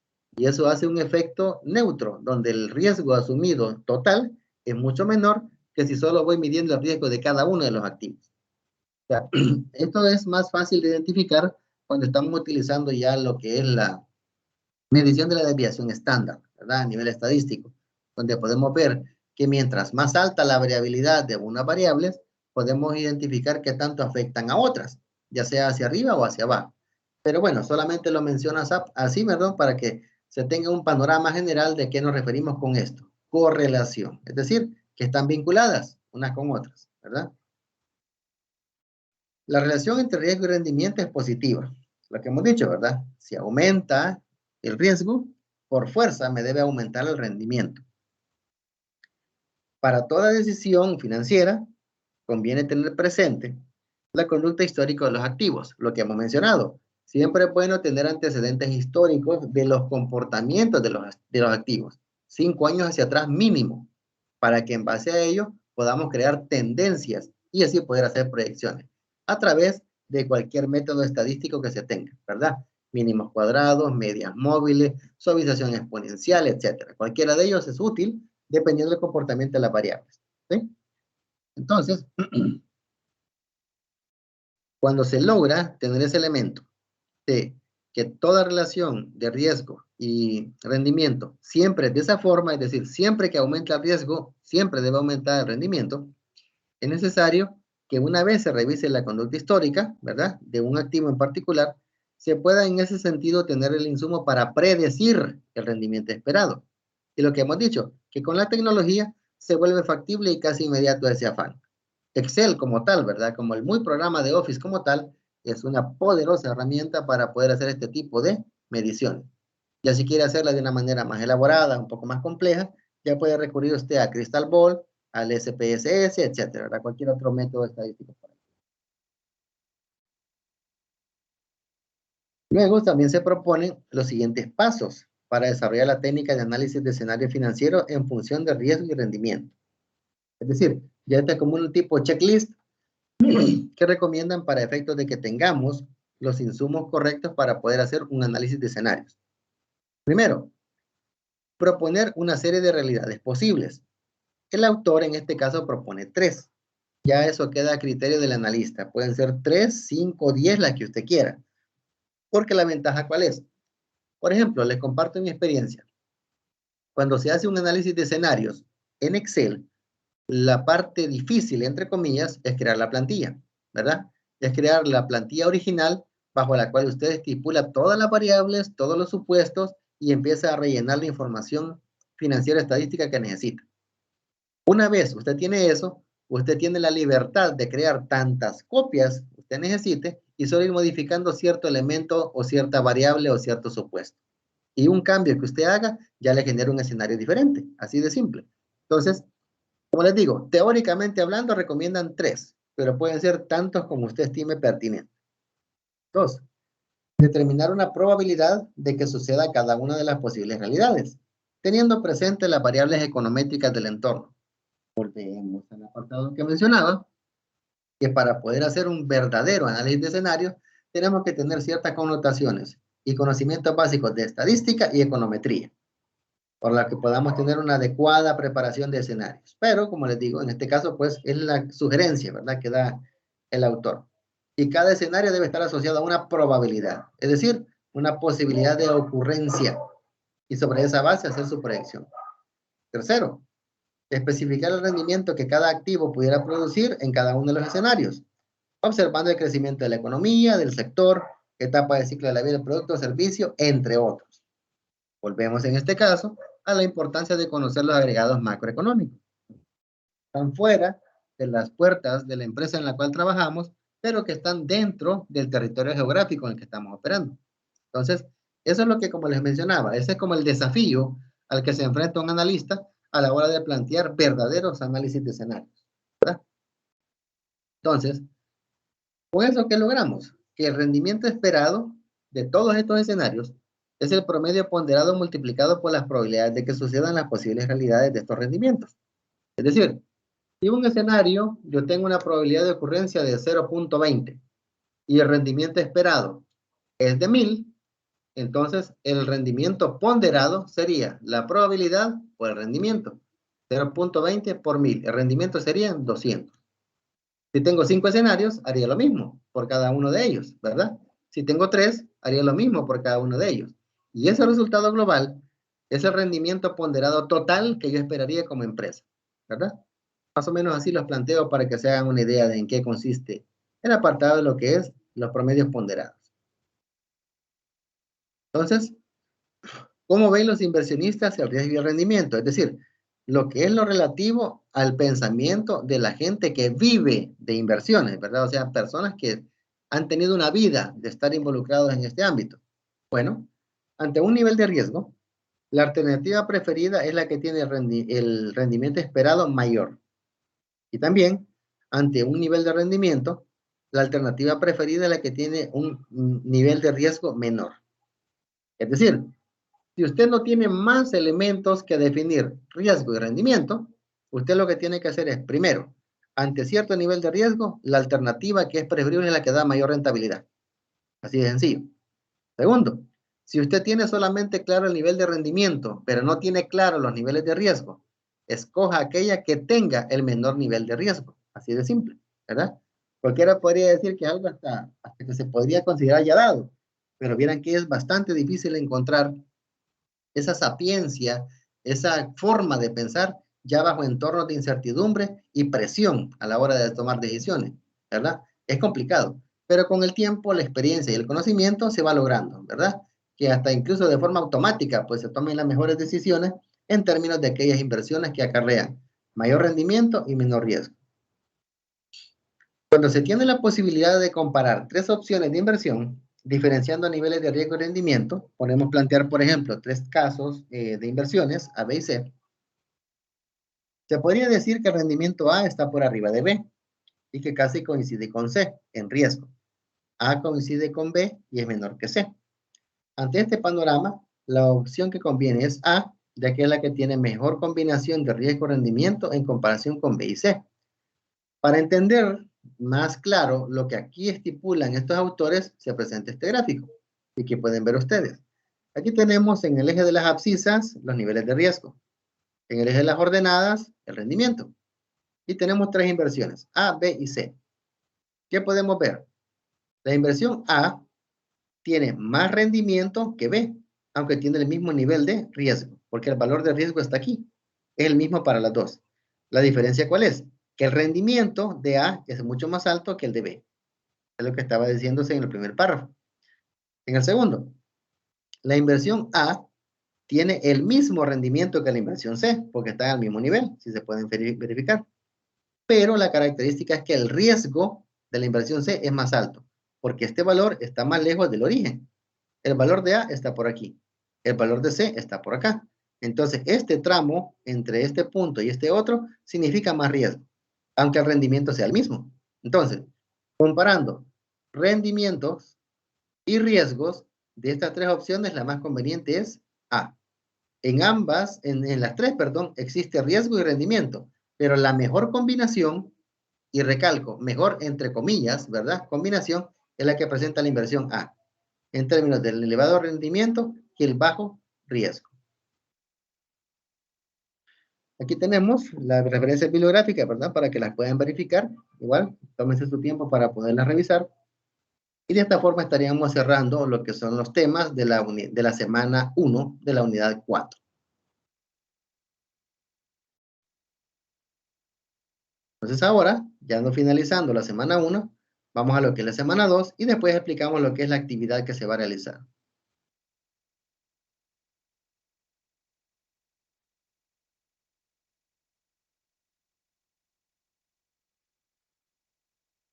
Okay. Entonces, el único tema que vamos a comprender y a discutir en la semana 2, que es con la que cerramos esta jornada de fecha 10 de noviembre, es lo que tiene que ver con la identificación y medición de la exposición a riesgo. En la primera parte, donde estuvimos viendo todos los temas de la unidad 1, hablamos de todo el elemento introductorio, ¿verdad? Conceptos, definiciones, elementos, tipos de riesgo y algunas formas para efectos de definir su manejo y gestión. Ahora vamos a ver cómo identificamos y medimos la exposición del riesgo.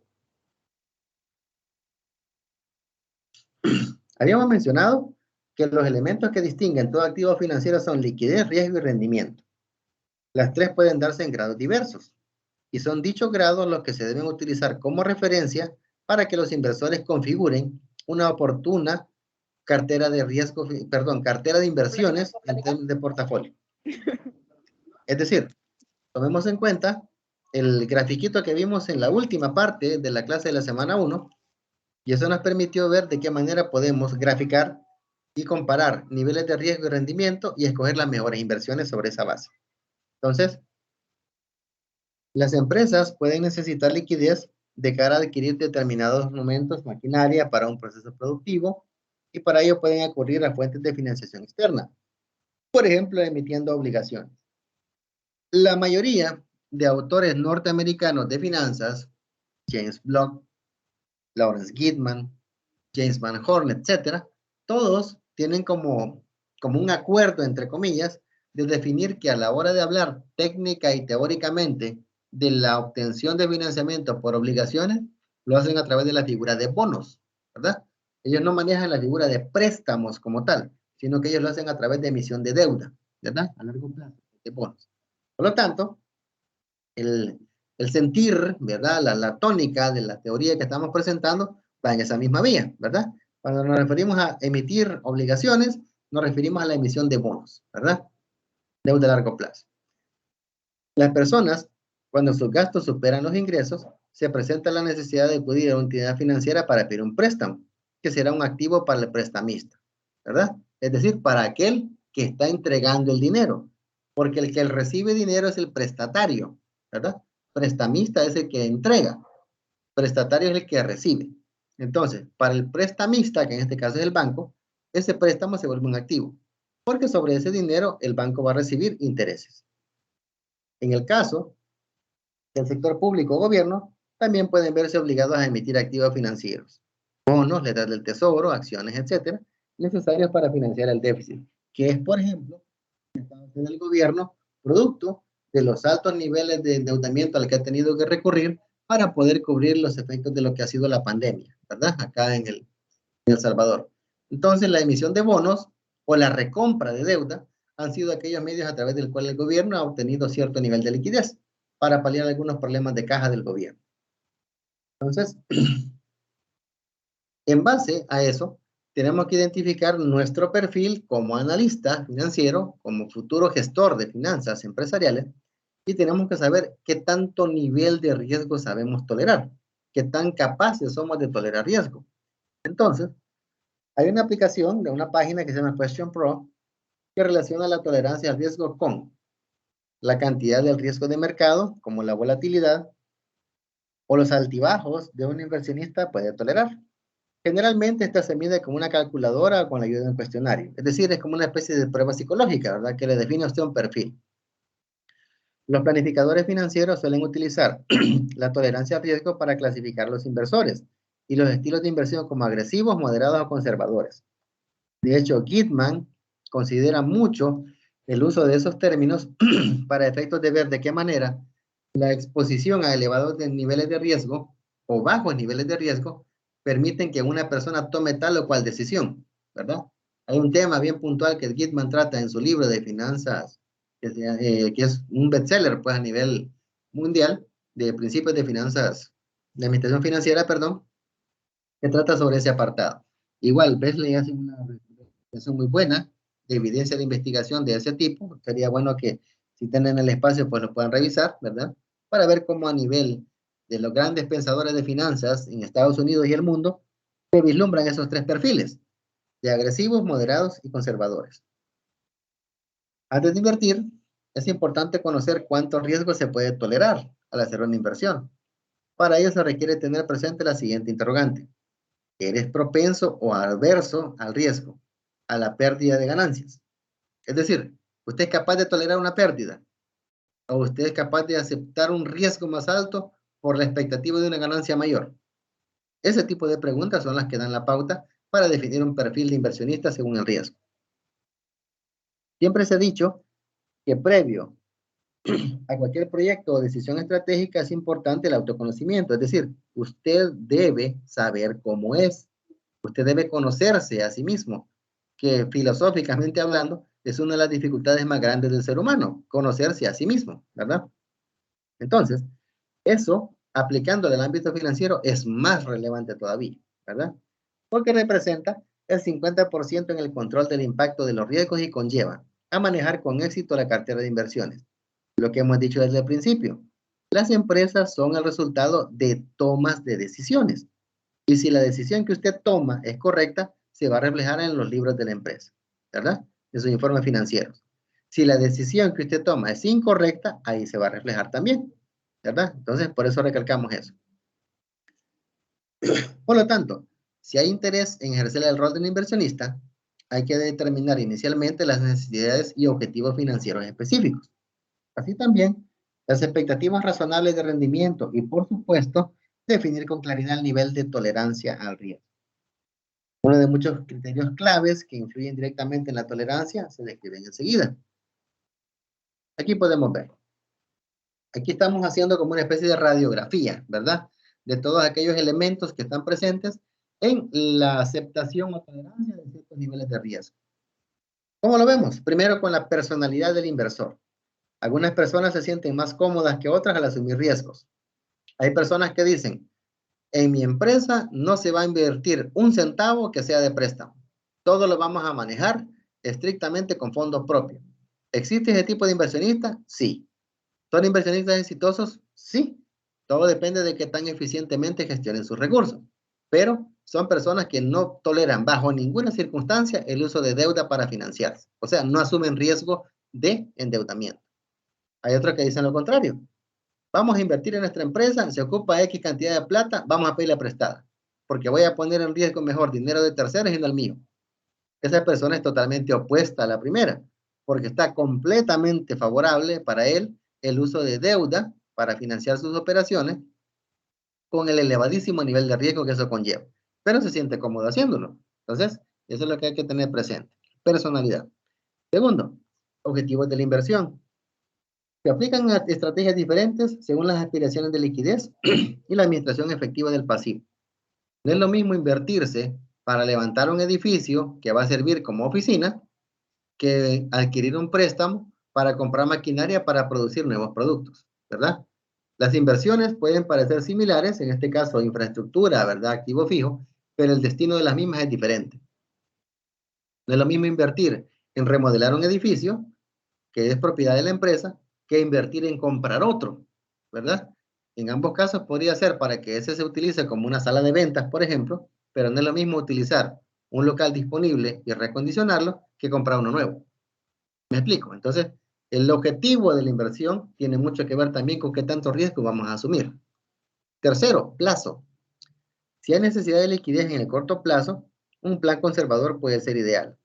Para el largo plazo, se puede invertir con mayor agresividad. En español, ¿qué es lo que ha pasado con lo que les mencionaba de la recompra de deuda que ha hecho el gobierno? Deuda que vencía este año, que se había solicitado hace 3, que estaba por vencer, se reestructuró, se recompró.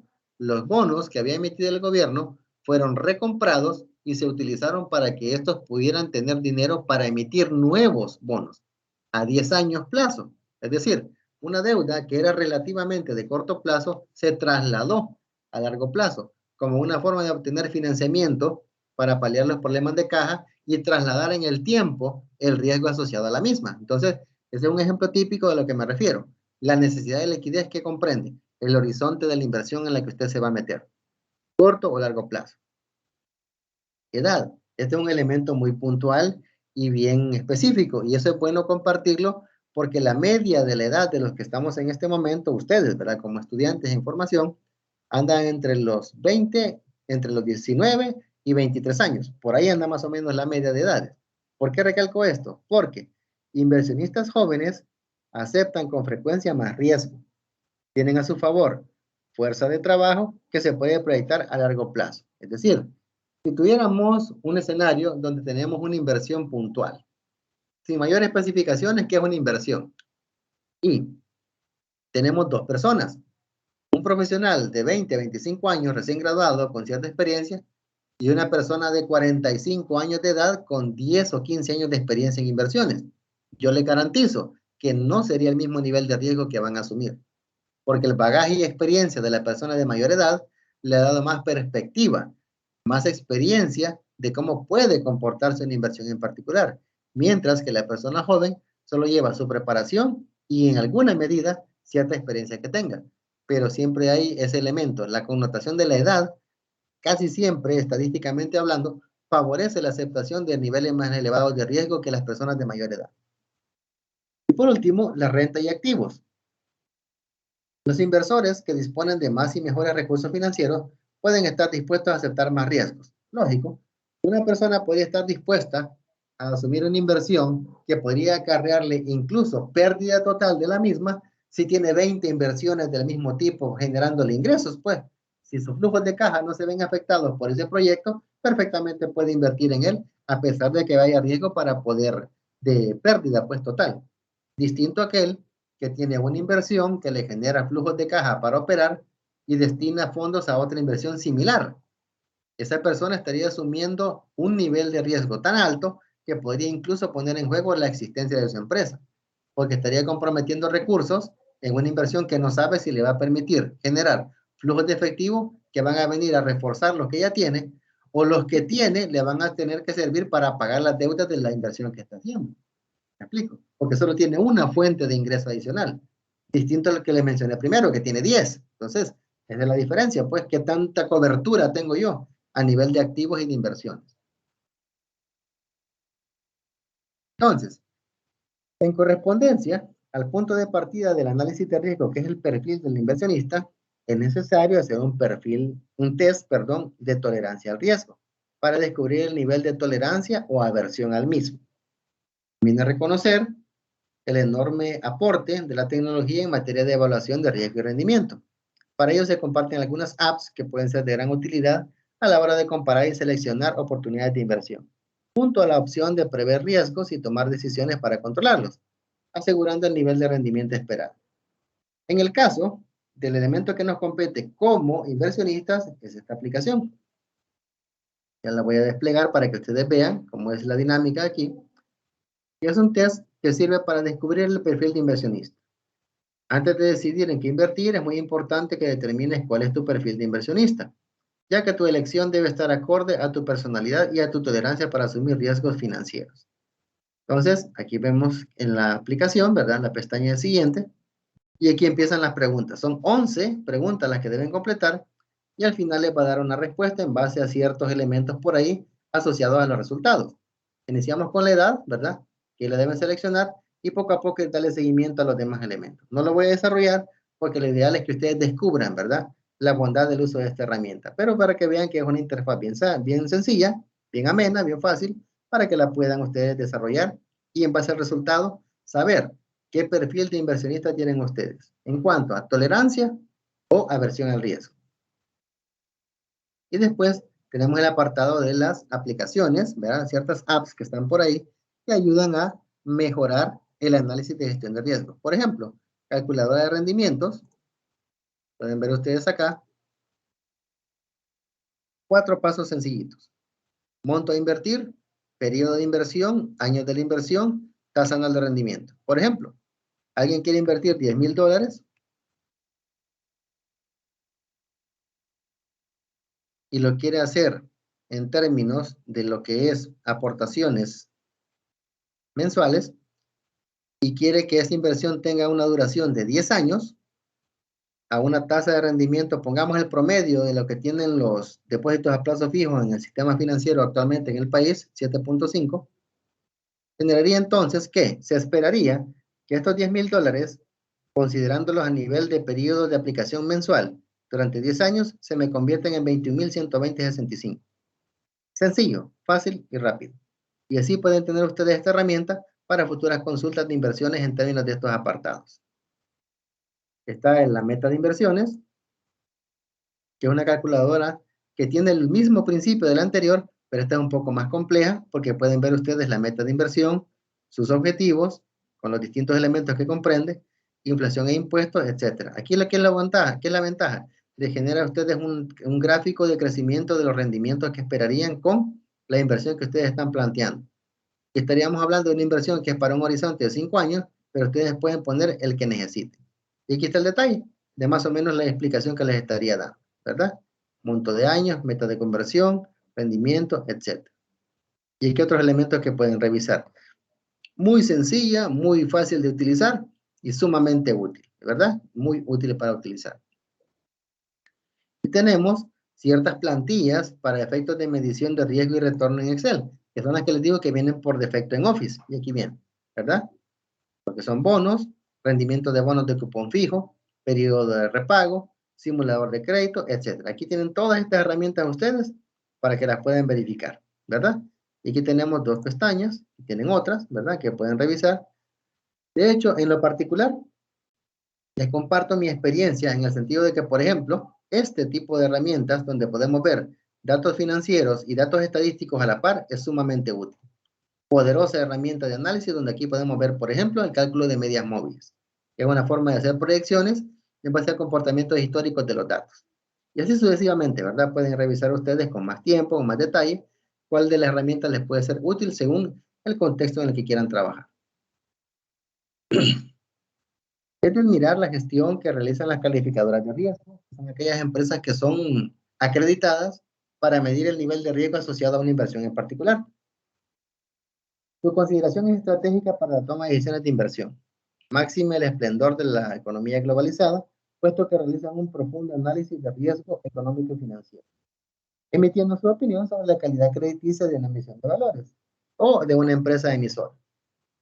La bolsa de valores identifica estas calificadoras de riesgo: Fitch Rating, SASB, Summa Ratings, Pacific Credit Ratings, Global Venture y SC Riesgo Rating Agency. Es decir, son las que la bolsa de valores de nuestro país considera como acreditadas, ¿verdad? Como válidas para eso. Arias hace una breve aproximación al complejo escenario de intervención de la disciplina denominada gestión de riesgo, que es la que estamos viendo ahora. Mediante la ejemplificación del VAR, que es el valor al riesgo, ¿verdad? Valor en riesgo, como se le puede llamar, VAR, que es una herramienta efectiva de evaluación y medición de riesgo de mercado. Al consolidarse en una medida estadística, recalcando, ¿verdad? Lo que les he dicho, medida estadística, que estima la pérdida máxima que puede generar un portafolio de inversiones en un periodo de tiempo con un nivel de confianza definido. El nivel de confianza es otra variable estadística, ¿verdad?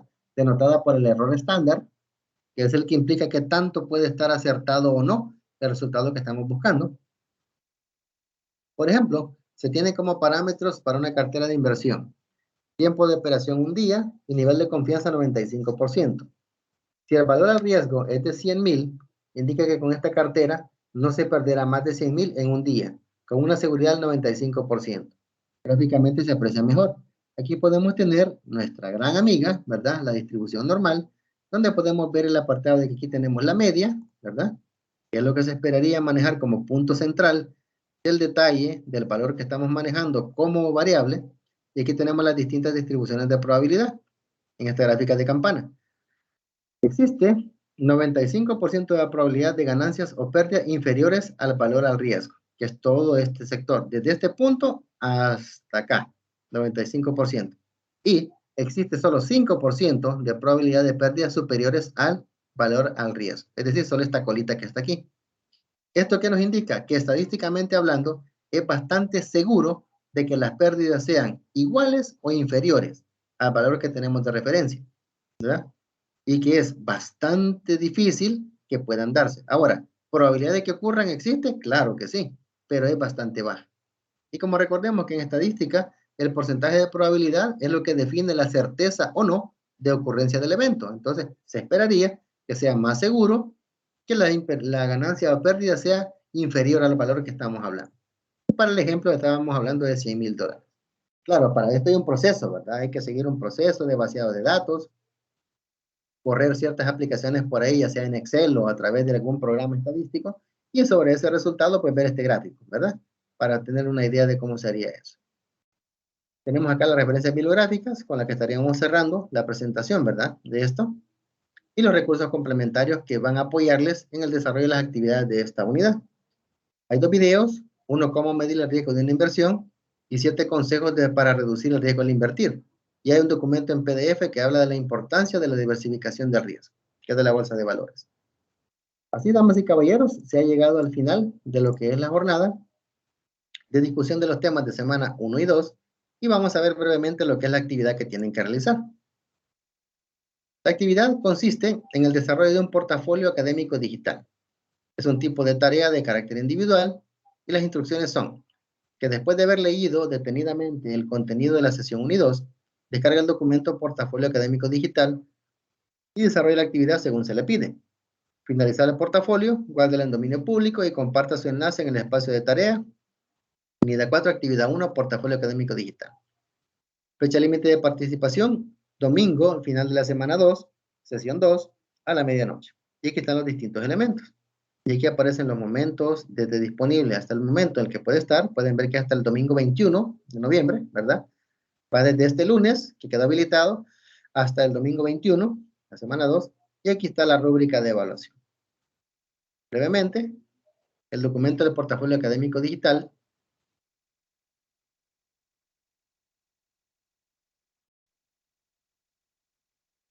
podemos ver acá que las indicaciones son que después de leer los contenidos de las sesiones, desarrolle lo siguiente. Investigue en periódicos digitales confiables el acontecer nacional e internacional de los mercados financieros, seleccionando una noticia por día durante una semana, 7 noticias en total. Recalcando, puede ser de El Salvador o de cualquier país centroamericano, pero se sugiere que sea periódico digital confiable, ¿verdad? Una fuente oficial. Analizar en un margen de 5 líneas de texto la noticia seleccionada estableciendo criterios de inversión en función del riesgo-beneficio. ¿Qué se recomienda? Que se ponga la imagen, ¿verdad? O captura de pantalla de la noticia que se ha escogido y debajo de eso colocarle el apartado en 5 líneas, ¿verdad? Un párrafo de 5 líneas, sus valoraciones en términos de riesgo y beneficio. Organizar el portafolio académico digital con letra legible, mínimo de 8 páginas y un máximo de 10. Letra Arial tipo 12, tamaño 12, perdón, interlineado 1.5 líneas y justificado.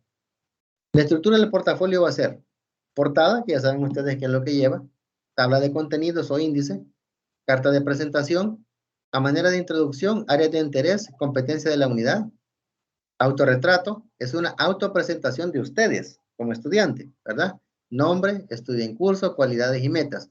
Debe acompañarse de una fotografía de perfil profesional, ¿verdad? Es decir, no selfie, no una fotografía de las que se utilizan en redes sociales, sino ya así con ciertos elementos ¿cómo se llama? De calidad, ¿verdad? En términos de formalidad, ¿ok?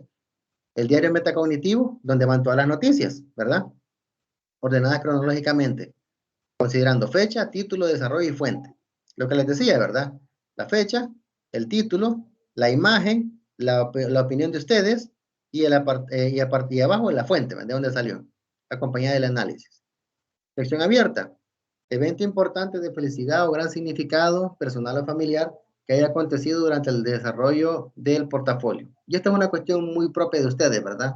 Basándose en su contexto, en su entorno, en su ámbito de aplicación, en su ámbito de convivencia, ¿verdad? Y resumen de cierre. A manera de conclusión, el estudiante destaca su satisfacción con lo aprendido y áreas que debe mejorar, utilizando para ello entre 25 a 30 palabras. Para el desarrollo de esta actividad se sugiere la herramienta Wix, que es la aplicación a la que ustedes pueden hacer acá, ¿verdad? Entrando aquí. U otra de su preferencia, ¿verdad? Por lo que se les comparte el tutorial siguiente. Aquí es como armarlo. Y para mirar un ejemplo como tal, pueden ingresar acá para que ustedes lo revisen. Finalizar el portafolio hay que guardarlo en dominio público y compartir el enlace en el espacio de la tarea, unidad 4, actividad 1, portafolio académico digital.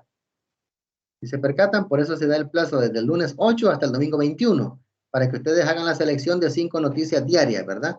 Durante el tiempo que se está estipulando, para que después lo integren en la forma en la que se solicita y hagan ustedes el portafolio académico digital.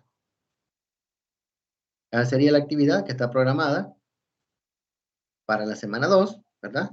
Con la que estaríamos cerrando la primera evaluación y después quedaríamos pendientes únicamente con los temas de la semana 3, semana 4 y las respectivas actividades evaluadas. Otra individual y el foro que tenemos pendiente. Muy bien, quedamos hasta acá entonces, damas y caballeros. Si hay preguntas, las podemos hacer en este momento, opiniones o inquietudes. Queda abierto el espacio para que lo puedan hacer. Sí, dígame. La duda o la sugerencia que tengo es con respecto a la actividad.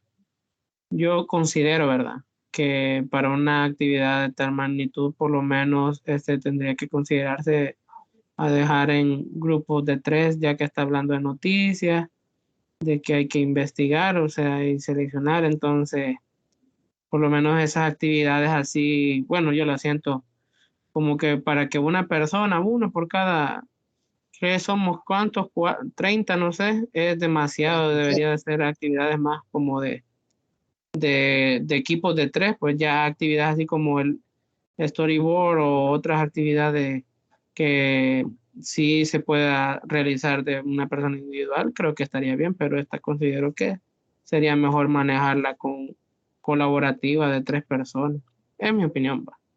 Ok, qué bueno que lo comenta Mauricio. Comentarle, durante los 2 ciclos que he impartido esta asignatura, solo que ha sido en el ámbito presencial, ¿verdad? No así virtual como lo estamos viendo ahora.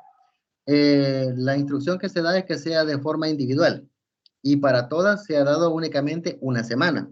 Es decir, es primera vez en el momento que imparto la asignatura que se dan 2 semanas para realizar la tarea. Y en los casos anteriores que le comento, la experiencia que se ha tenido, se ha manejado siempre de manera individual y hasta el momento no ha habido inconveniente para efecto de realizarla.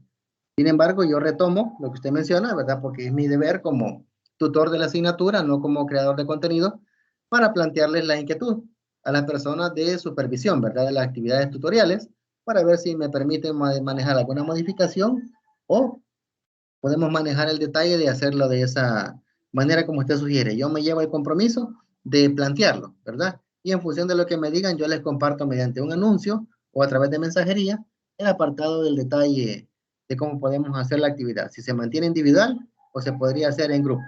¿Les parece? Sí, está bien, Nick. Gracias. Ok, Licenciado, perfecto. yo tengo una duda. Como Diga, usted Mónica. mencionó que hay que tomar periódicos digitales confiables, ¿verdad? No sé si usted nos puede dar como alguna lista de los cuales usted considere que sí son confiables, porque si hablamos los periódicos de El Salvador hay una gran controversia, digamos, si agarramos información de eso. Entonces no sé si usted nos puede dar una lista de los que usted considere que son confiables, para así no va a haber error de que uno colocó tal cosa y después en la corrección, no, es que esta información no era de esta manera, o sea, para evitar ese error. No sé si usted Ok. nos podría dar una lista, ya sea nacionales o simplemente internacionales, porque yo sé que referente a los periódicos salvadoreños hay una gran controversia, unos con nosotros. ¿Cómo no? Correcto, correcto, sí, tiene razón. Solo, permítame un segundito, en este momento le doy ya el detalle. Permítame.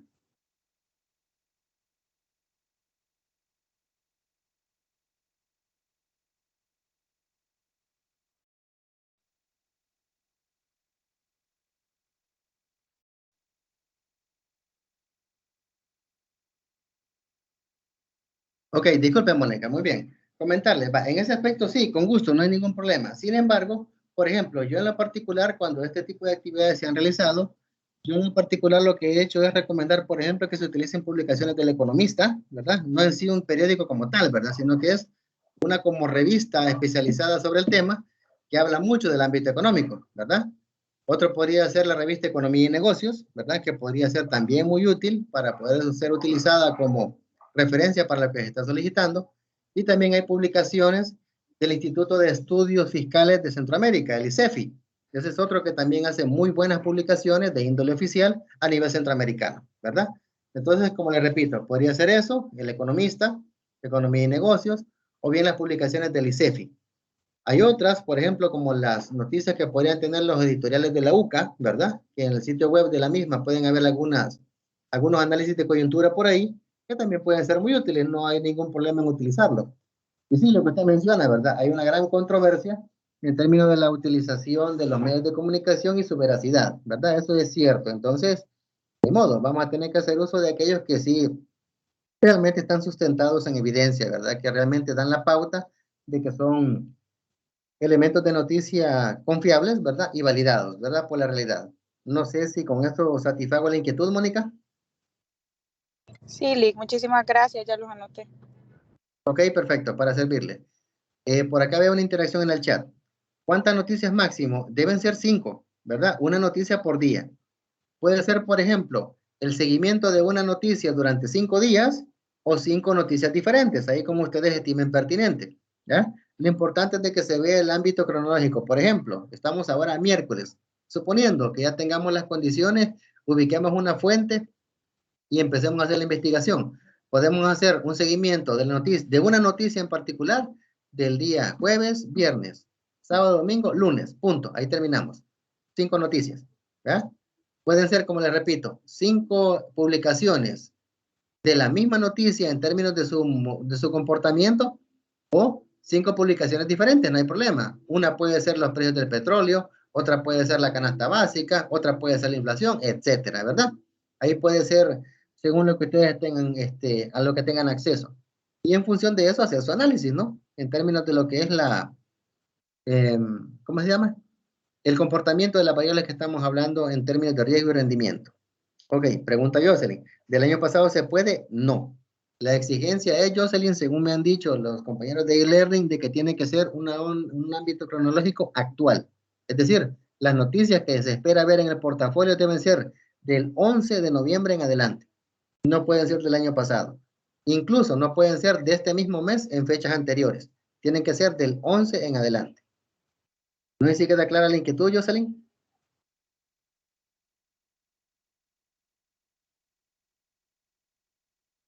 Sí, ok, perfecto, gracias.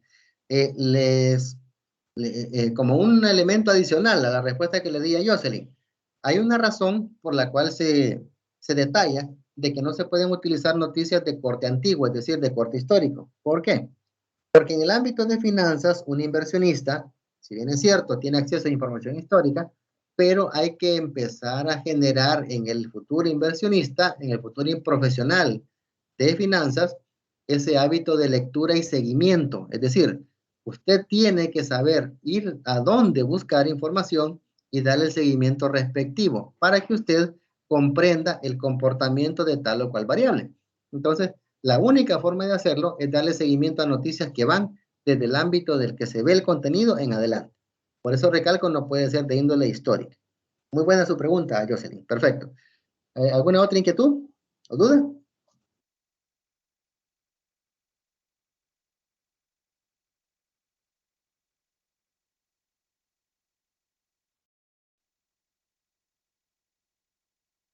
¿Dudas o comentarios, compañeros?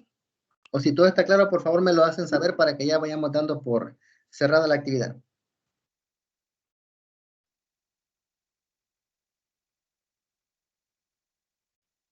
Ok, Melissa nos comenta, todo claro. Ok, muchas gracias, Melissa. ¿Alguien más?